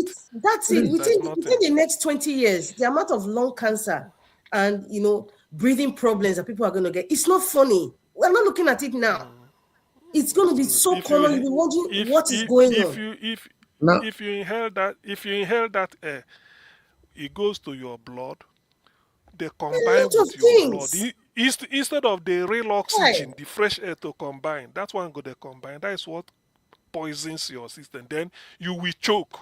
That's why those people after inhaling it, they choke and died. So that thing is poison. Now, when we vex for year, when some elders will come in to discourage our effort, they'll say we are disrespectful to that satanic elder. You see, now some country supposed to be normally. Let's be honest. That's so country supposed to be. The country is messed up. No light. Nothing is working here. I think a good elder will tell you, my son, during our own time, we struggle, we try, way. I wish you now well. Maybe you know go achieve what we know achieve. Anyway, Dr. Sef. That is how elders they talk. Before Because every elder want making children surpass his achievement. I That beg, is the I thing. beg everybody, hold on. Mr. Chris, hold on. Mr. Abo, as if you are there, he got a support just now 37,000 naira from Henry Ibe. Henry Ibe, that's the name that came out. Henry Ibe sent us 37,000 naira. I want to say we are very, very grateful, Henry Ibe. May your pocket never run dry. Guys, please, do your part. Latest tomorrow, let's round this up.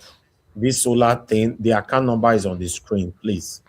Let's round it up so that it's not cheap to run this broadcast. I'm telling you guys, it's not cheap.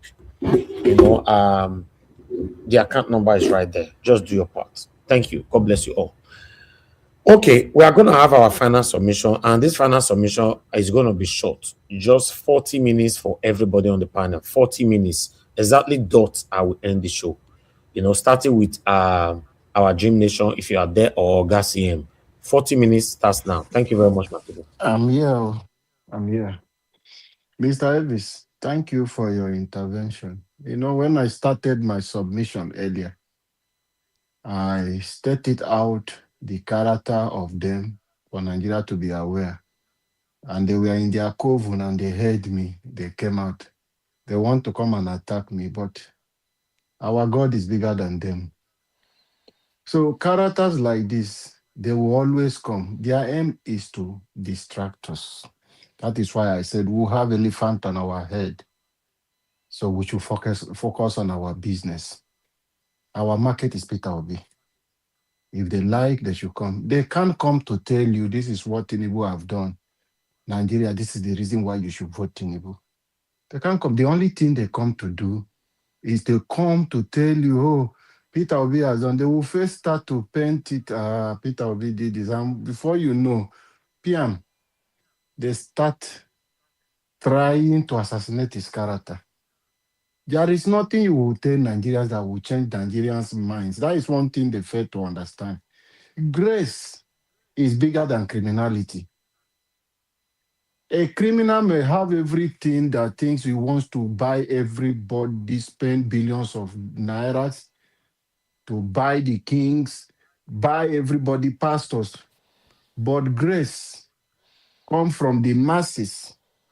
Even the people you are buying will collect that your money and they sympathize with the same person with that grace. That is who Peter Obi is.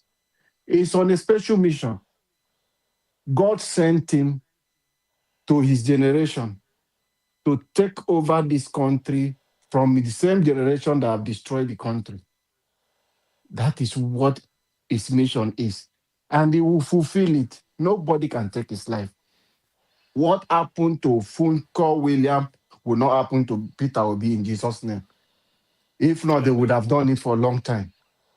What happened to people like Machalari, they did this visit? It will not happen. The case of Abiola will not come anywhere near Peter Obi because you can't have anything to compare Peter Obi with Abiola. It's not that kind of politicians. I'm not here to talk down on Abiola. Peter Obi is a unique person. They have Mr. Alabo. That one, they have discontinued that part of Nigerian politics because they now have the judiciary. It was when they have figured it out rather than going that extreme. It is the judiciary that is why we said, Mr. Jonathan, we are not going to court. You see, I have said this time with that number. Peter Obi is not hungry.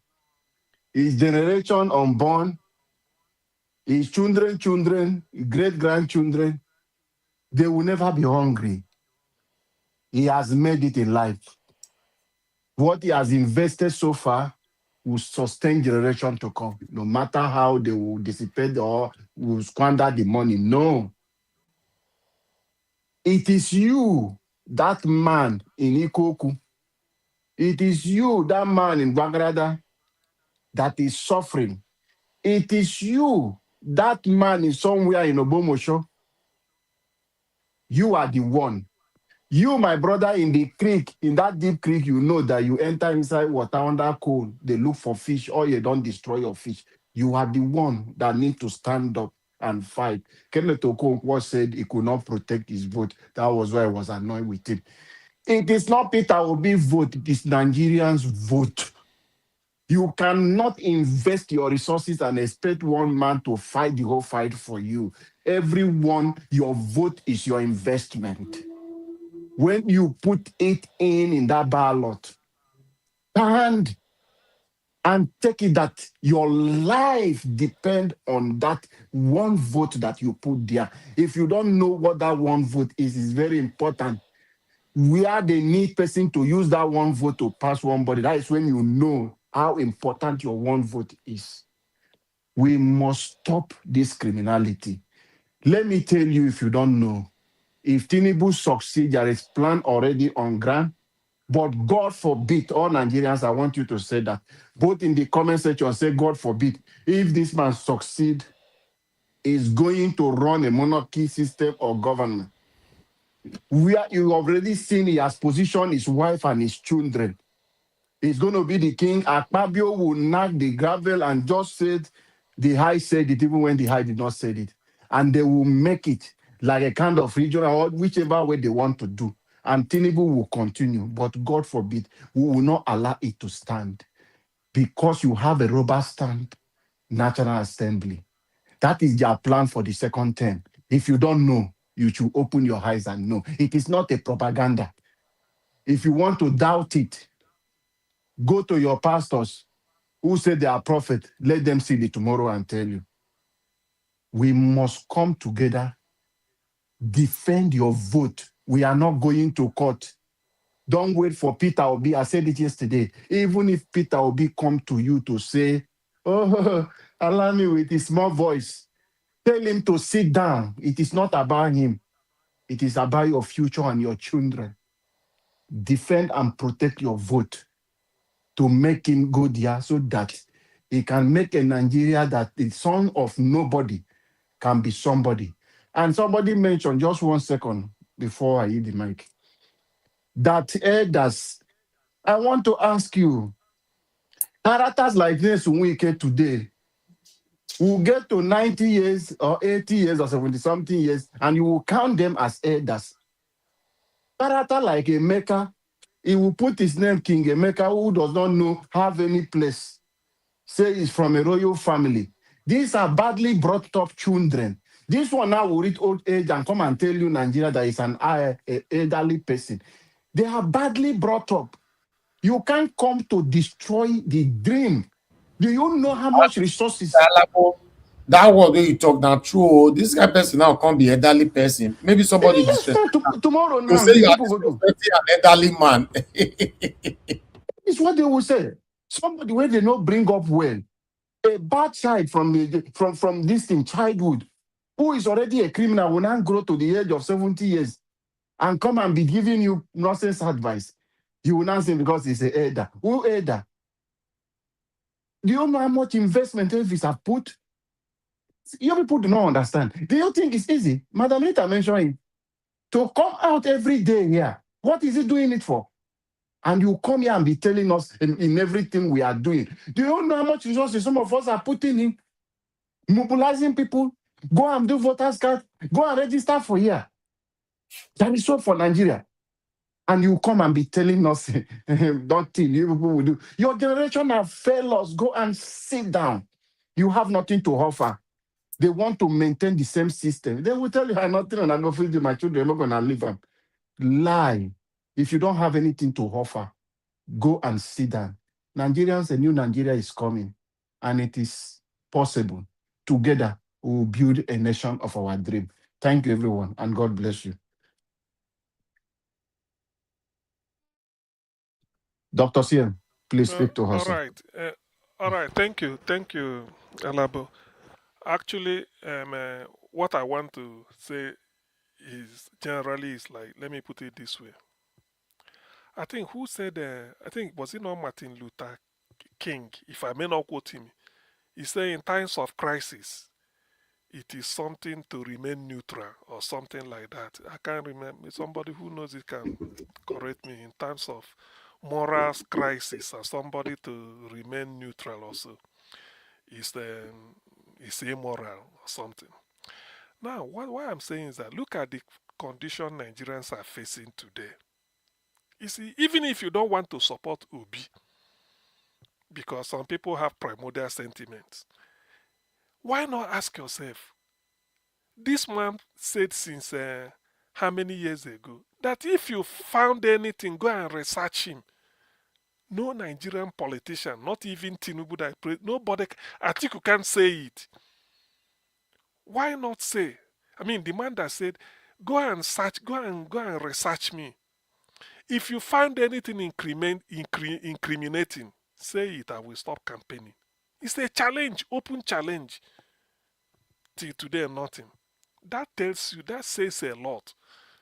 In a country in which government of the day, people go into government to become super rich. One of the reasons why what I want Peter, because when Peter B says certain things, not because of where he comes from. When he said, he told an old man, the thing is that only he said it in Igbo language. He was telling the man when he visited, he's from my local government. He said, oh, I have since when I was in secondary school in the 80s. That's what Peter B was saying. I used to hear, I know you as Winko Foam. The man's name is Godwin. So he used the he used the suffix WIN and put CO. It becomes Winko. He manufactures Winko mattress, Winko pillow, everything. He said I've been hearing about you. When I was in secondary school, Winko Foam, you've been creating jobs. He said, but there are people that will live here, he was saying here, and go to Abuja. Within a year, they become billionaires. 2 years. They will be richer than you. He told the man, that is what I'm going to Abuja to change. He said it in Igbo language. Go and know the meaning. And it is true. It's only in Nigeria you see politicians are richer than the businessmen. There are politicians that are richer than Femi Otedola. Forget you. Some politicians they are richer than Femi Otedola. Femi Otedola is a businessman. He's not a politician, so he's interested in profit. But you, the politician, you are in a public service. You are taking salary, yet you are looting the country dry. You are looting the country. So that's why Peter B said, that is what I'm going to change. Wealth without enterprise. And this type of, it doesn't sit well. To some of us, maybe the downtrodden, they will hear it and clap hand for him. Yes. But those people he's going to fight, not really physical fight, they will do everything possible to make sure he's not on the ballot. That's what they are fighting. It's not, they know, okay, if Peter B goes there and start to repair the economy, is it only for poor people? It's for everybody. But they knew that when he goes there, I mean, how can Peter B be using made in Nigeria car, maybe buying nothing? Tomorrow, Senate will be saying they need a car from Japan. It's not possible now. Automatically, you know what to do. Things has changed. Why can't we use made in Nigeria products, everything? So that's why they're against the man. And it pains me. When I say it pains me, I really mean it. It pains me that some people will come, particularly those abroad, Nigerians abroad. When you know there is no country in Western Europe, North America, South America, that the equivalent of Tinubu can be a councillor. It's impossible. Tell me the country. Unless they don't go through records. Yet people abroad will be campaigning for Tinubu. Nigerians abroad, where there is pipe, water is running 24 hours, electricity is there, you are secured. All it will take is when to test, like if it's in the UK, if you want to be proud to this country, you will be in your place of work. You may receive a phone call from a hospital. Say why? Say, oh, your wife is here. He's just saying that she rang 999, so she's in the hospital in case if you close from. We say we should inform you. This is the way the country works. You'll be surprised. People you left at home, you were in your place of work, and somebody rang you to say she's in the hospital just in case you may like to come. They came there, picked people, taking treatment. This is what can never happen in Nigeria today. But we can make it happen. And when we are making effort to say the 10% or 1% of what we enjoy abroad, let's make sure it's at home. And people will be looking at Tinubu, using all manner of sophistry. What pains me is that if you want to you see, Nigerians are quick, they are too quick to deceive people. They use sophistry. This. How can? Even if somebody tells you that Tinubu will win, can't you go on fasting and prayer that what is it called? What word will I use? This criminal regime should come to an end immediately. And people will just be talking. Tinubu, what is there? You see a criminal in charge. What type of, you see the way things are. And we are trying to see, let us tell Nigerians that life is not, an average Nigerian has seen suffering as a way of life. But it shouldn't be. And those people living abroad, they are still standing on I never get candidate. So which candidate come close to the type of candidate you see where you are? Which more of all of them? Can you have equivalent of Tinubu in the country where you are residing? And when they ask you, say you never get candidate. Where are you residing? Oh, I'm in one type of North America or Europe. Imagine me living in England. I will tell people that I don't know what to do. I know the way the government here works. I know. I don't really need to listen to the news. I know the way things work. I know my right. I know what I can obtain. In fact, before I even start, I know what is possible. Nobody can cheat you. What government here cannot cheat you, and you can't cheat the government. That is the way it is. I said it here, and they are waiting for somebody to come and counter me. In the UK, only the Prime Minister, one person, has an official car, is entitled to official car. Only the Prime Minister. Why can't we recommend that to Nigeria? And people will be living abroad and be talking all this, all that. You don't want to know. You see, Nigerians abroad are the worst. They want our people to be in perpetual poverty, deprivation. That's what they want our people to be. A whole country like United Kingdom, Britain, permanent seat at the United Nations. In terms of GDP, I think number 5. After US, Canada. After Canada, I think Germany, Japan, then UK. Before you moved, I think India is ahead of them before self. So this is where they are. Yet, Prime Minister, any day you hear that they're electing a new Prime Minister, that day the man is moving out. BBC will beam the camera at 10 Downing Street. You see them removing mattress. I've seen it. Mattress, you see the mattress the Prime Minister used. They are removing it because the new Prime Minister will bring his own. He's removing the mattress. They are packing their things. He will use official car to move from Downing Street to Buckingham Palace to go and tell the head of government, which is the Queen in those days, or the King now, that he has finished. Then, when he goes there, he's no longer the Prime Minister. On his way coming out, he will use a private car. Please, people should listen and then come and challenge me. If not, I come. He will leave Downing Street the last day. The Prime Minister will leave Downing Street straight to the Queen, because the Buckingham Palace now is the King.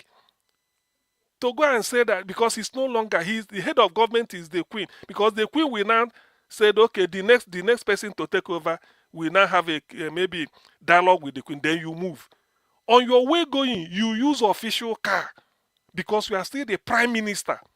By the time you visit the Queen, on your way coming out, it's a private car. Either your friend that will take you. That car, you are no longer entitled to it. This is what the Britain is doing. Why is it that in Nigeria we like to promote evil? Why do we do that?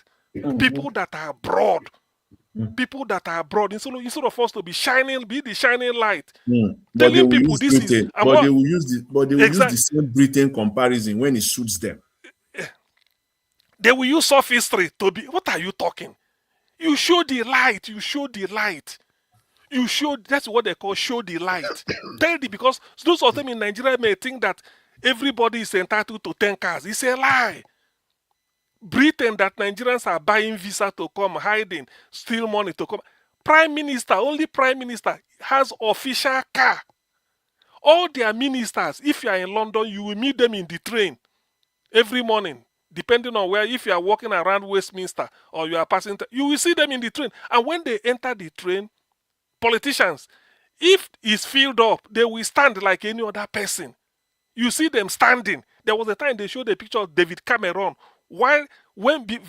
standing in the train. So why can't life be like this?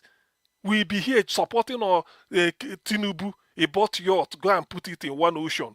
By presidential, what is all presidential? British Prime Minister has no aircraft attached to him. If he wants to go to anywhere, he goes by British Airways, commercial airline.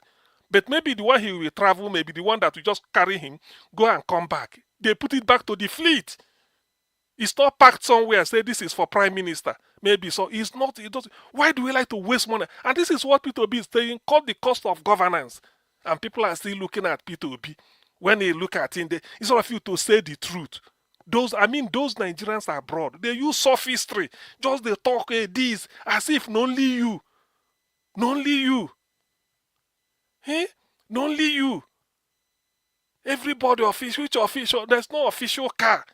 There's no official. There's nothing like me. Maybe have a pool. There's no official car attached to anybody.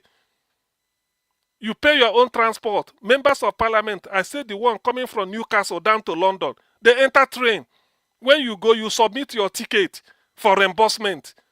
And you will go by the cheapest one. You don't just go there and say you have you cannot incur this thing for the government to use. They manage their resources.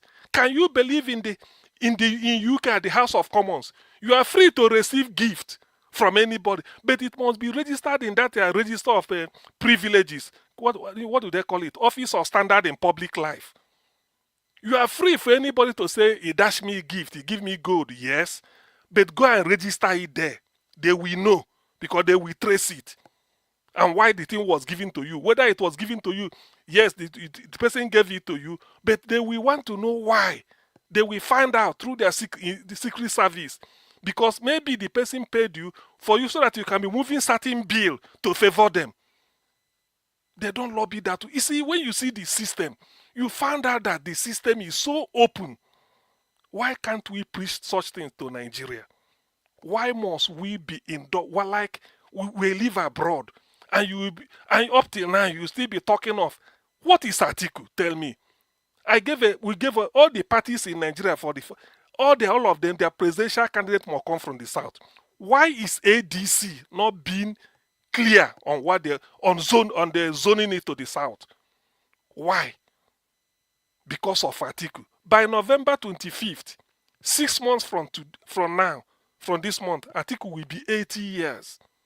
Born 1946, 80 years Atiku. By the time you get to May next year, Atiku must have been getting to 80 years, 6 months.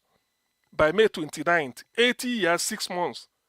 Allowing for 3 months to stabilize. By the time you start having impact, by November next year, Atiku will be 81 years. Atiku will be 81 years by November next year. And how do people reason?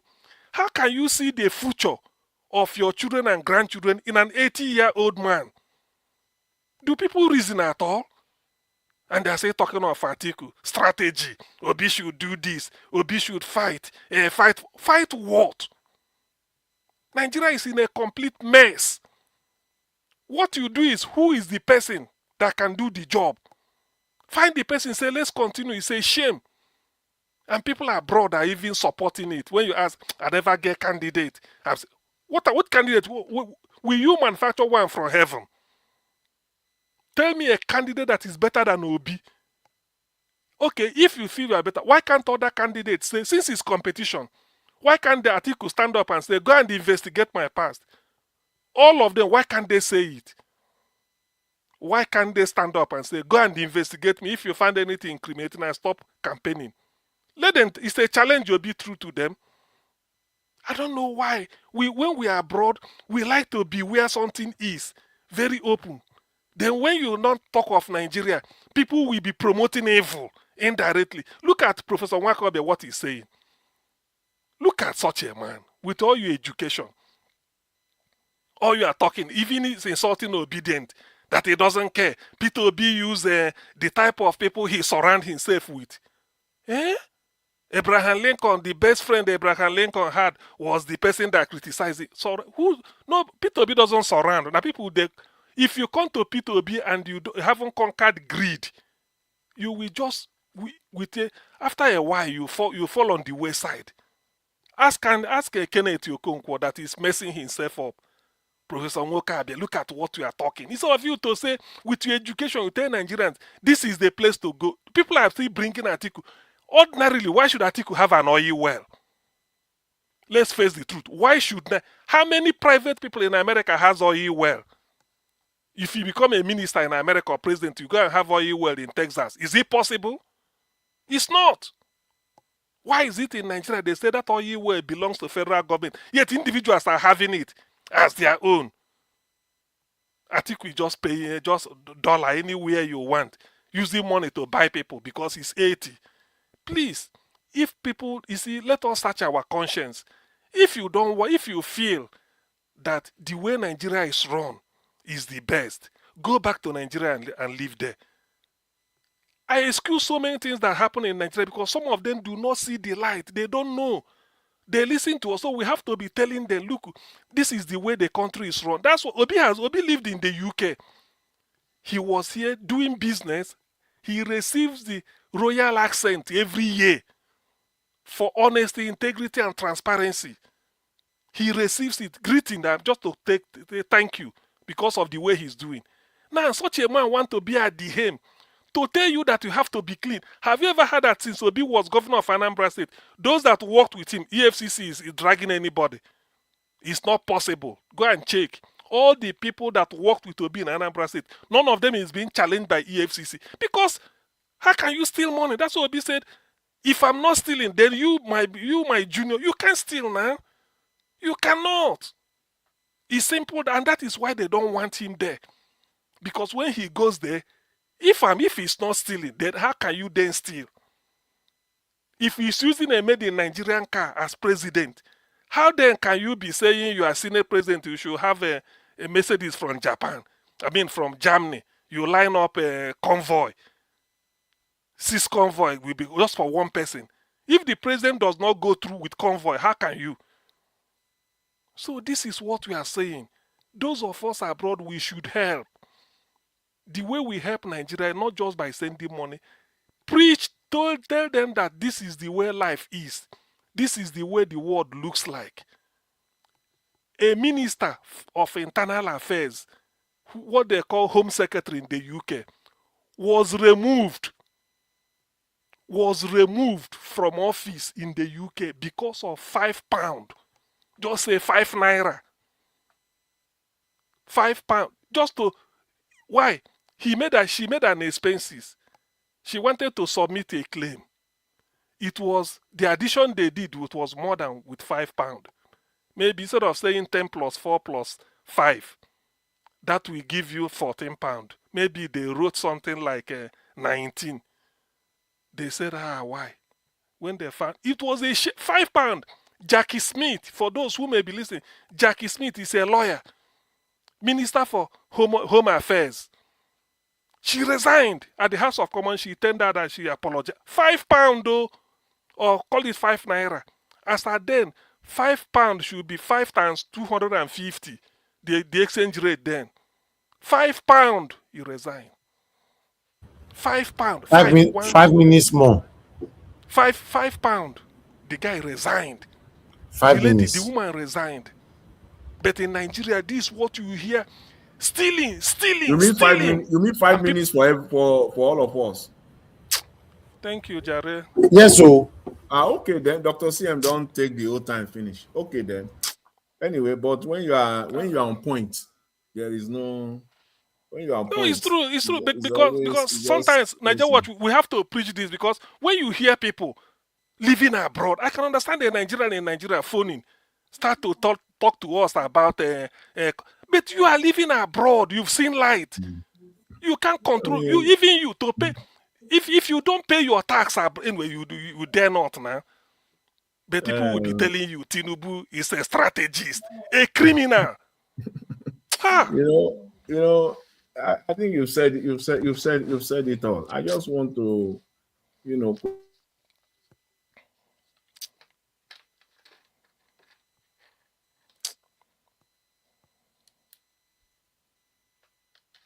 Hello, Mr. Jonathan, we are not hearing you. Okay, I think it's network issue. Anybody else say something? I'm rounding up now. Yeah, make I jump in. Augustine, I listen to you. Surprised, say Kenneth. I don't know why I keep calling him Kenneth. Chris Nwokobia. I don't know why you're surprised the kind of statement he made. He's trying to advertise himself now. Like Oga Jonathan said, that's why he's saying that Tinubu is going to win if things continue like this. So if he keeps saying that, he's expecting the camp of Peter Obi to call him to come and profile a solution. Can't you see the game there? That's exactly what he's doing. But that's not going to work. It's simply not going to work for him this time around, because Nigerians are wiser for it. Nigerians are simply wiser for it. Because I don't know how these people cannot understand. They cannot see that the people are yearning for change. Look at all the equations, all the candidates. The best bet we have is obviously Peter Obi. Any person that cannot see it like that, I'm very sorry. I don't know what the person is high on. I think I can see Oga Jonathan back. Oga Jonathan, no matter what people, no matter what they do to this network, I will be back. I will come, even if they do it 1,000 times, I will be back 1,000 times. So continue, Oga Jonathan. I think I was just re-emphasizing your position that how many Northerners have we seen talking down on Atiku Abubakar? You said Never. How many? I mean, that are even outspoken amongst them. Never. How many of them have we seen? It is only us from the south that they use us against each other. With all the baggages, so with all the baggages. We've not seen. It's so terrible. And also, Mr. Abdul Malik, you said earlier, you said they should prepare to fight for this election. Yes, they should prepare to fight the rigging. Right from polling station to the final collation. Exactly. You see, that's the advice. That's the advice that elderly man would have given. That is the advice. You have to fight it so that it's going to be tough, but make una ready. Yes, so that when the fight begins, Nigerians will know the reason for the fight. They will know. You have to fight it so that Nigerians will know the reason for the fight.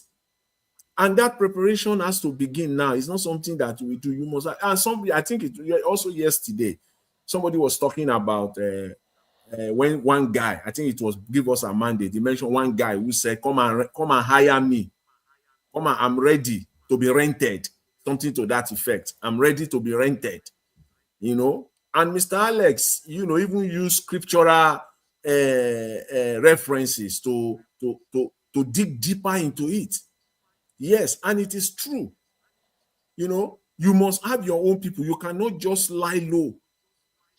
You cannot just lie low. You must be prepared.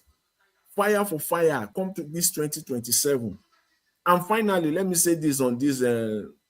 I just want to re-emphasize again the point I made earlier about these people. It won't be coming from Nwokobia alone. No. You will see more of these lines. You will see more of it coming. He likes to impress his position. He likes these two lines, these two words. Chris Nwokobia, he likes these two words. He uses it to impress when he really wants to impress his position. He will say without equivocation, unequivocally, without equivocation. Whenever he wants to manipulate, you see that guy? He will say without equivocation. That is their sophistry they used to confuse Nigerians. You think I that, was just and tomorrow looking now at that one go grow old. If you never grow old, they will go say you grow old insult now. elder. You go You say make insult we call elder. am, make the people they call him elder. You see, whenever he uses that line, just wait. You won't wait 1 minute. You will see what will be spewing out from his mouth. Senseless talk without unequivocation. Because he wants to get you in that frame of mind to believe what he's about to say. So he will start with those two words without equivocation. Prepare your mind ready. Nwokobia say he's a professor. The fact that Tinubu forged certificate last time they said it's a pre-election matter because Peter Obi said everything must be settled. Now they made it official that you cannot query, you cannot disqualify somebody based on false certificate to And be a number one professor- citizen. and a professor will be supporting and a such. professor. But you can never use false certificate to obtain a teaching job in a nursery school in Nigeria. False certificate, you tender it in a nursery, just to teach there. And they Kindergarten discover that school. it is in kindergarten school. They discover that the degree certificate you say from ABU or from Oxford is forged. They will hand you over to the police. But with that certificate, you can be president of Nigeria and be earning millions. What a shame. What a shame. Ha! Oh God, And Nigerians, Nwokobia with the professor. This is my. I want people I want people to defeat me on the logic. With forged certificate, you can never get, even if it's a sales girl job in Nigeria, unless they didn't go through. Say so far they advertise, say BSc holders can apply. You bring a false certificate, they check, they sack you. Dr. But with that Sier, false you see, certificate, Dr. you end up being Sier. commander in chief. Dr. Sier, even that one self, he said even they're so strong. I mean, I even come so low. I say even your gardener, you want to employ a gardener now, or a gate man. You say go and give me reference. So far, you now discover that the reference he gave you was fake. He didn't actually work there. You just go and prepare it. Will you still go ahead and employ that person as your gate man or even your gardener? You go sack him. You go sack him. But somebody forged certificate and is now the commander in chief.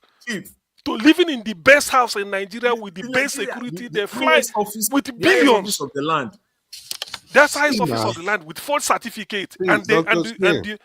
Dr. Sien, two things. Please.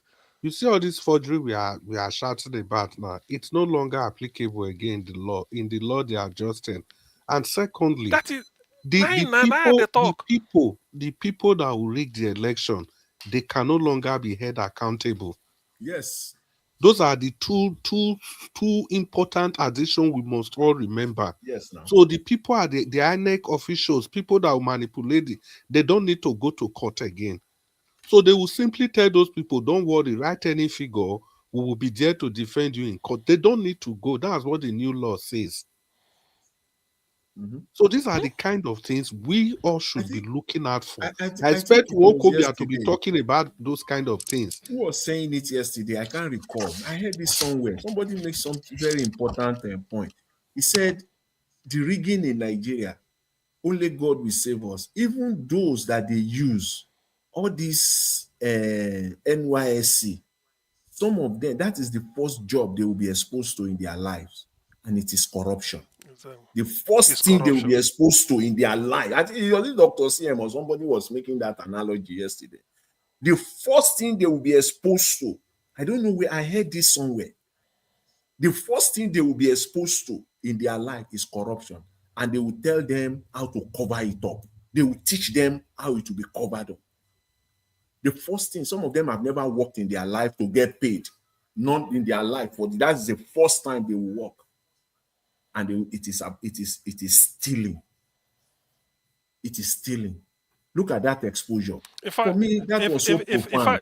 In fact, if this is a Niger Watch, if here is a parliament, I want to move the motion that any Nigerian living abroad, when he comes here to encourage, because na through surface, we go through but when they are talking, I know before they put full stop, we don't arrive there, say if they wait for them. When come here just to come and then use all this, we just ban the person for 1 billion years. We don't need it. How can you be living in a civilized country where things are working? They screen everything, and you're encouraging people with forged certificates to be in Nigeria. People are still talking about Tinubu. How can Tinubu brought Nigerian politics to the worst level ever? And we are still talking. Mr. Sia, it's not that they don't know what they don't know is that it's not good.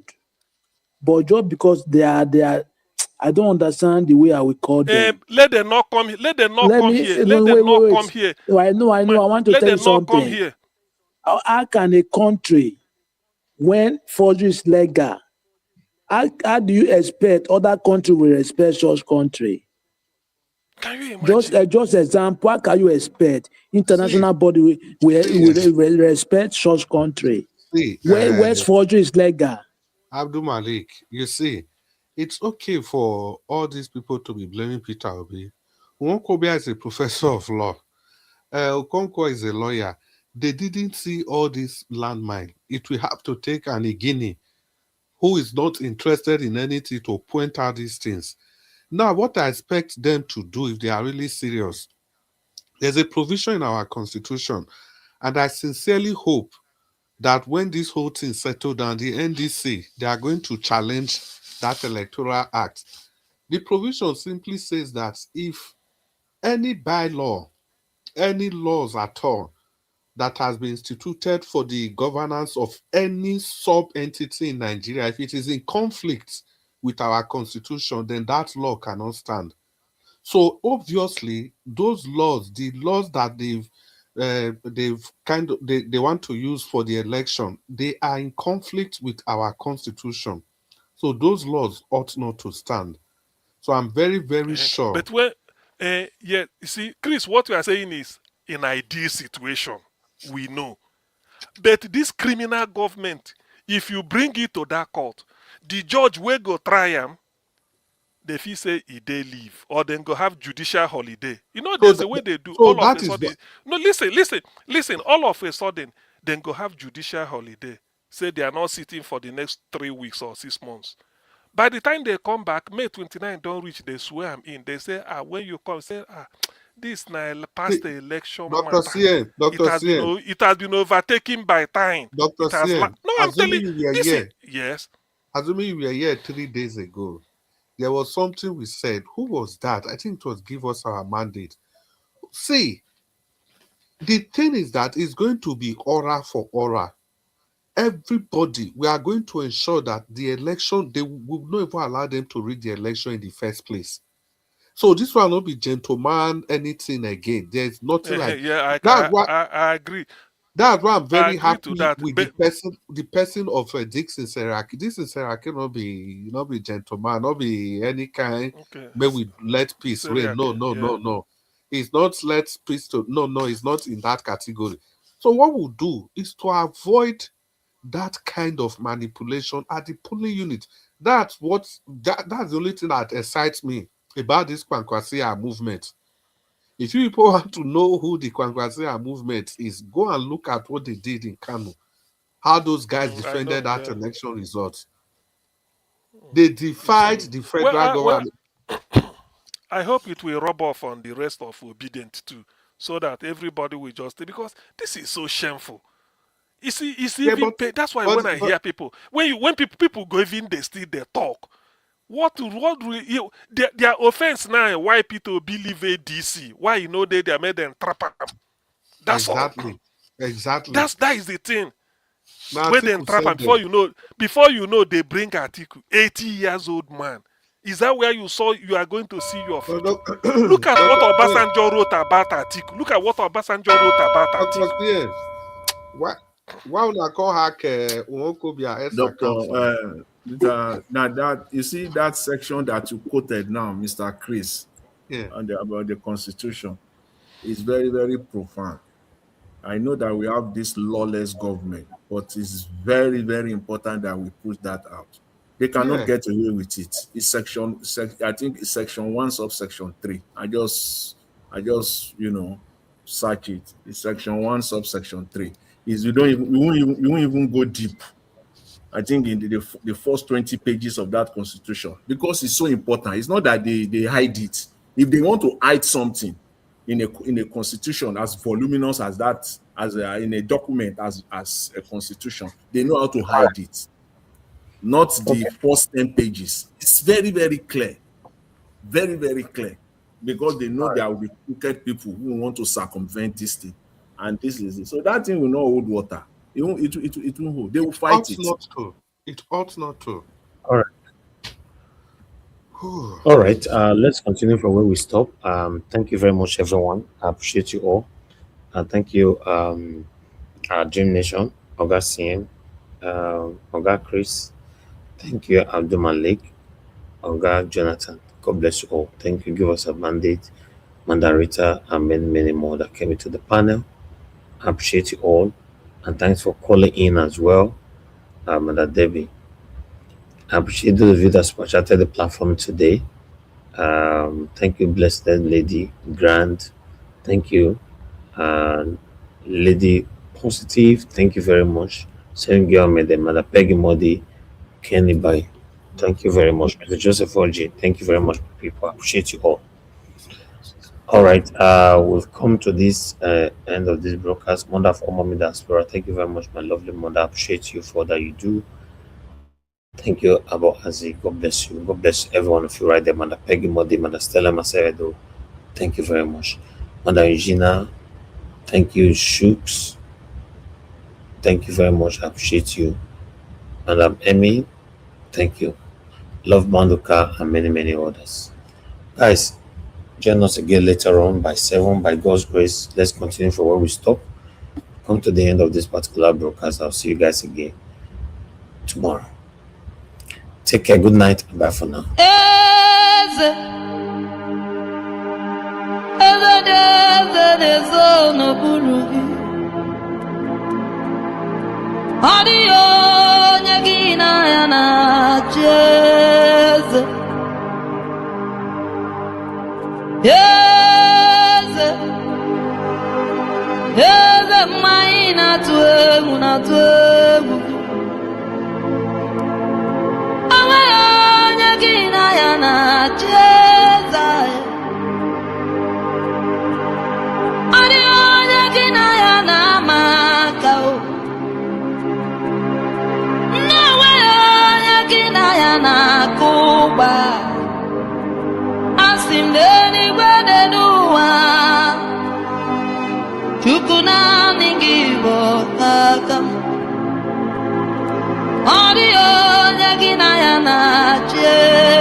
Prepare.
wisdom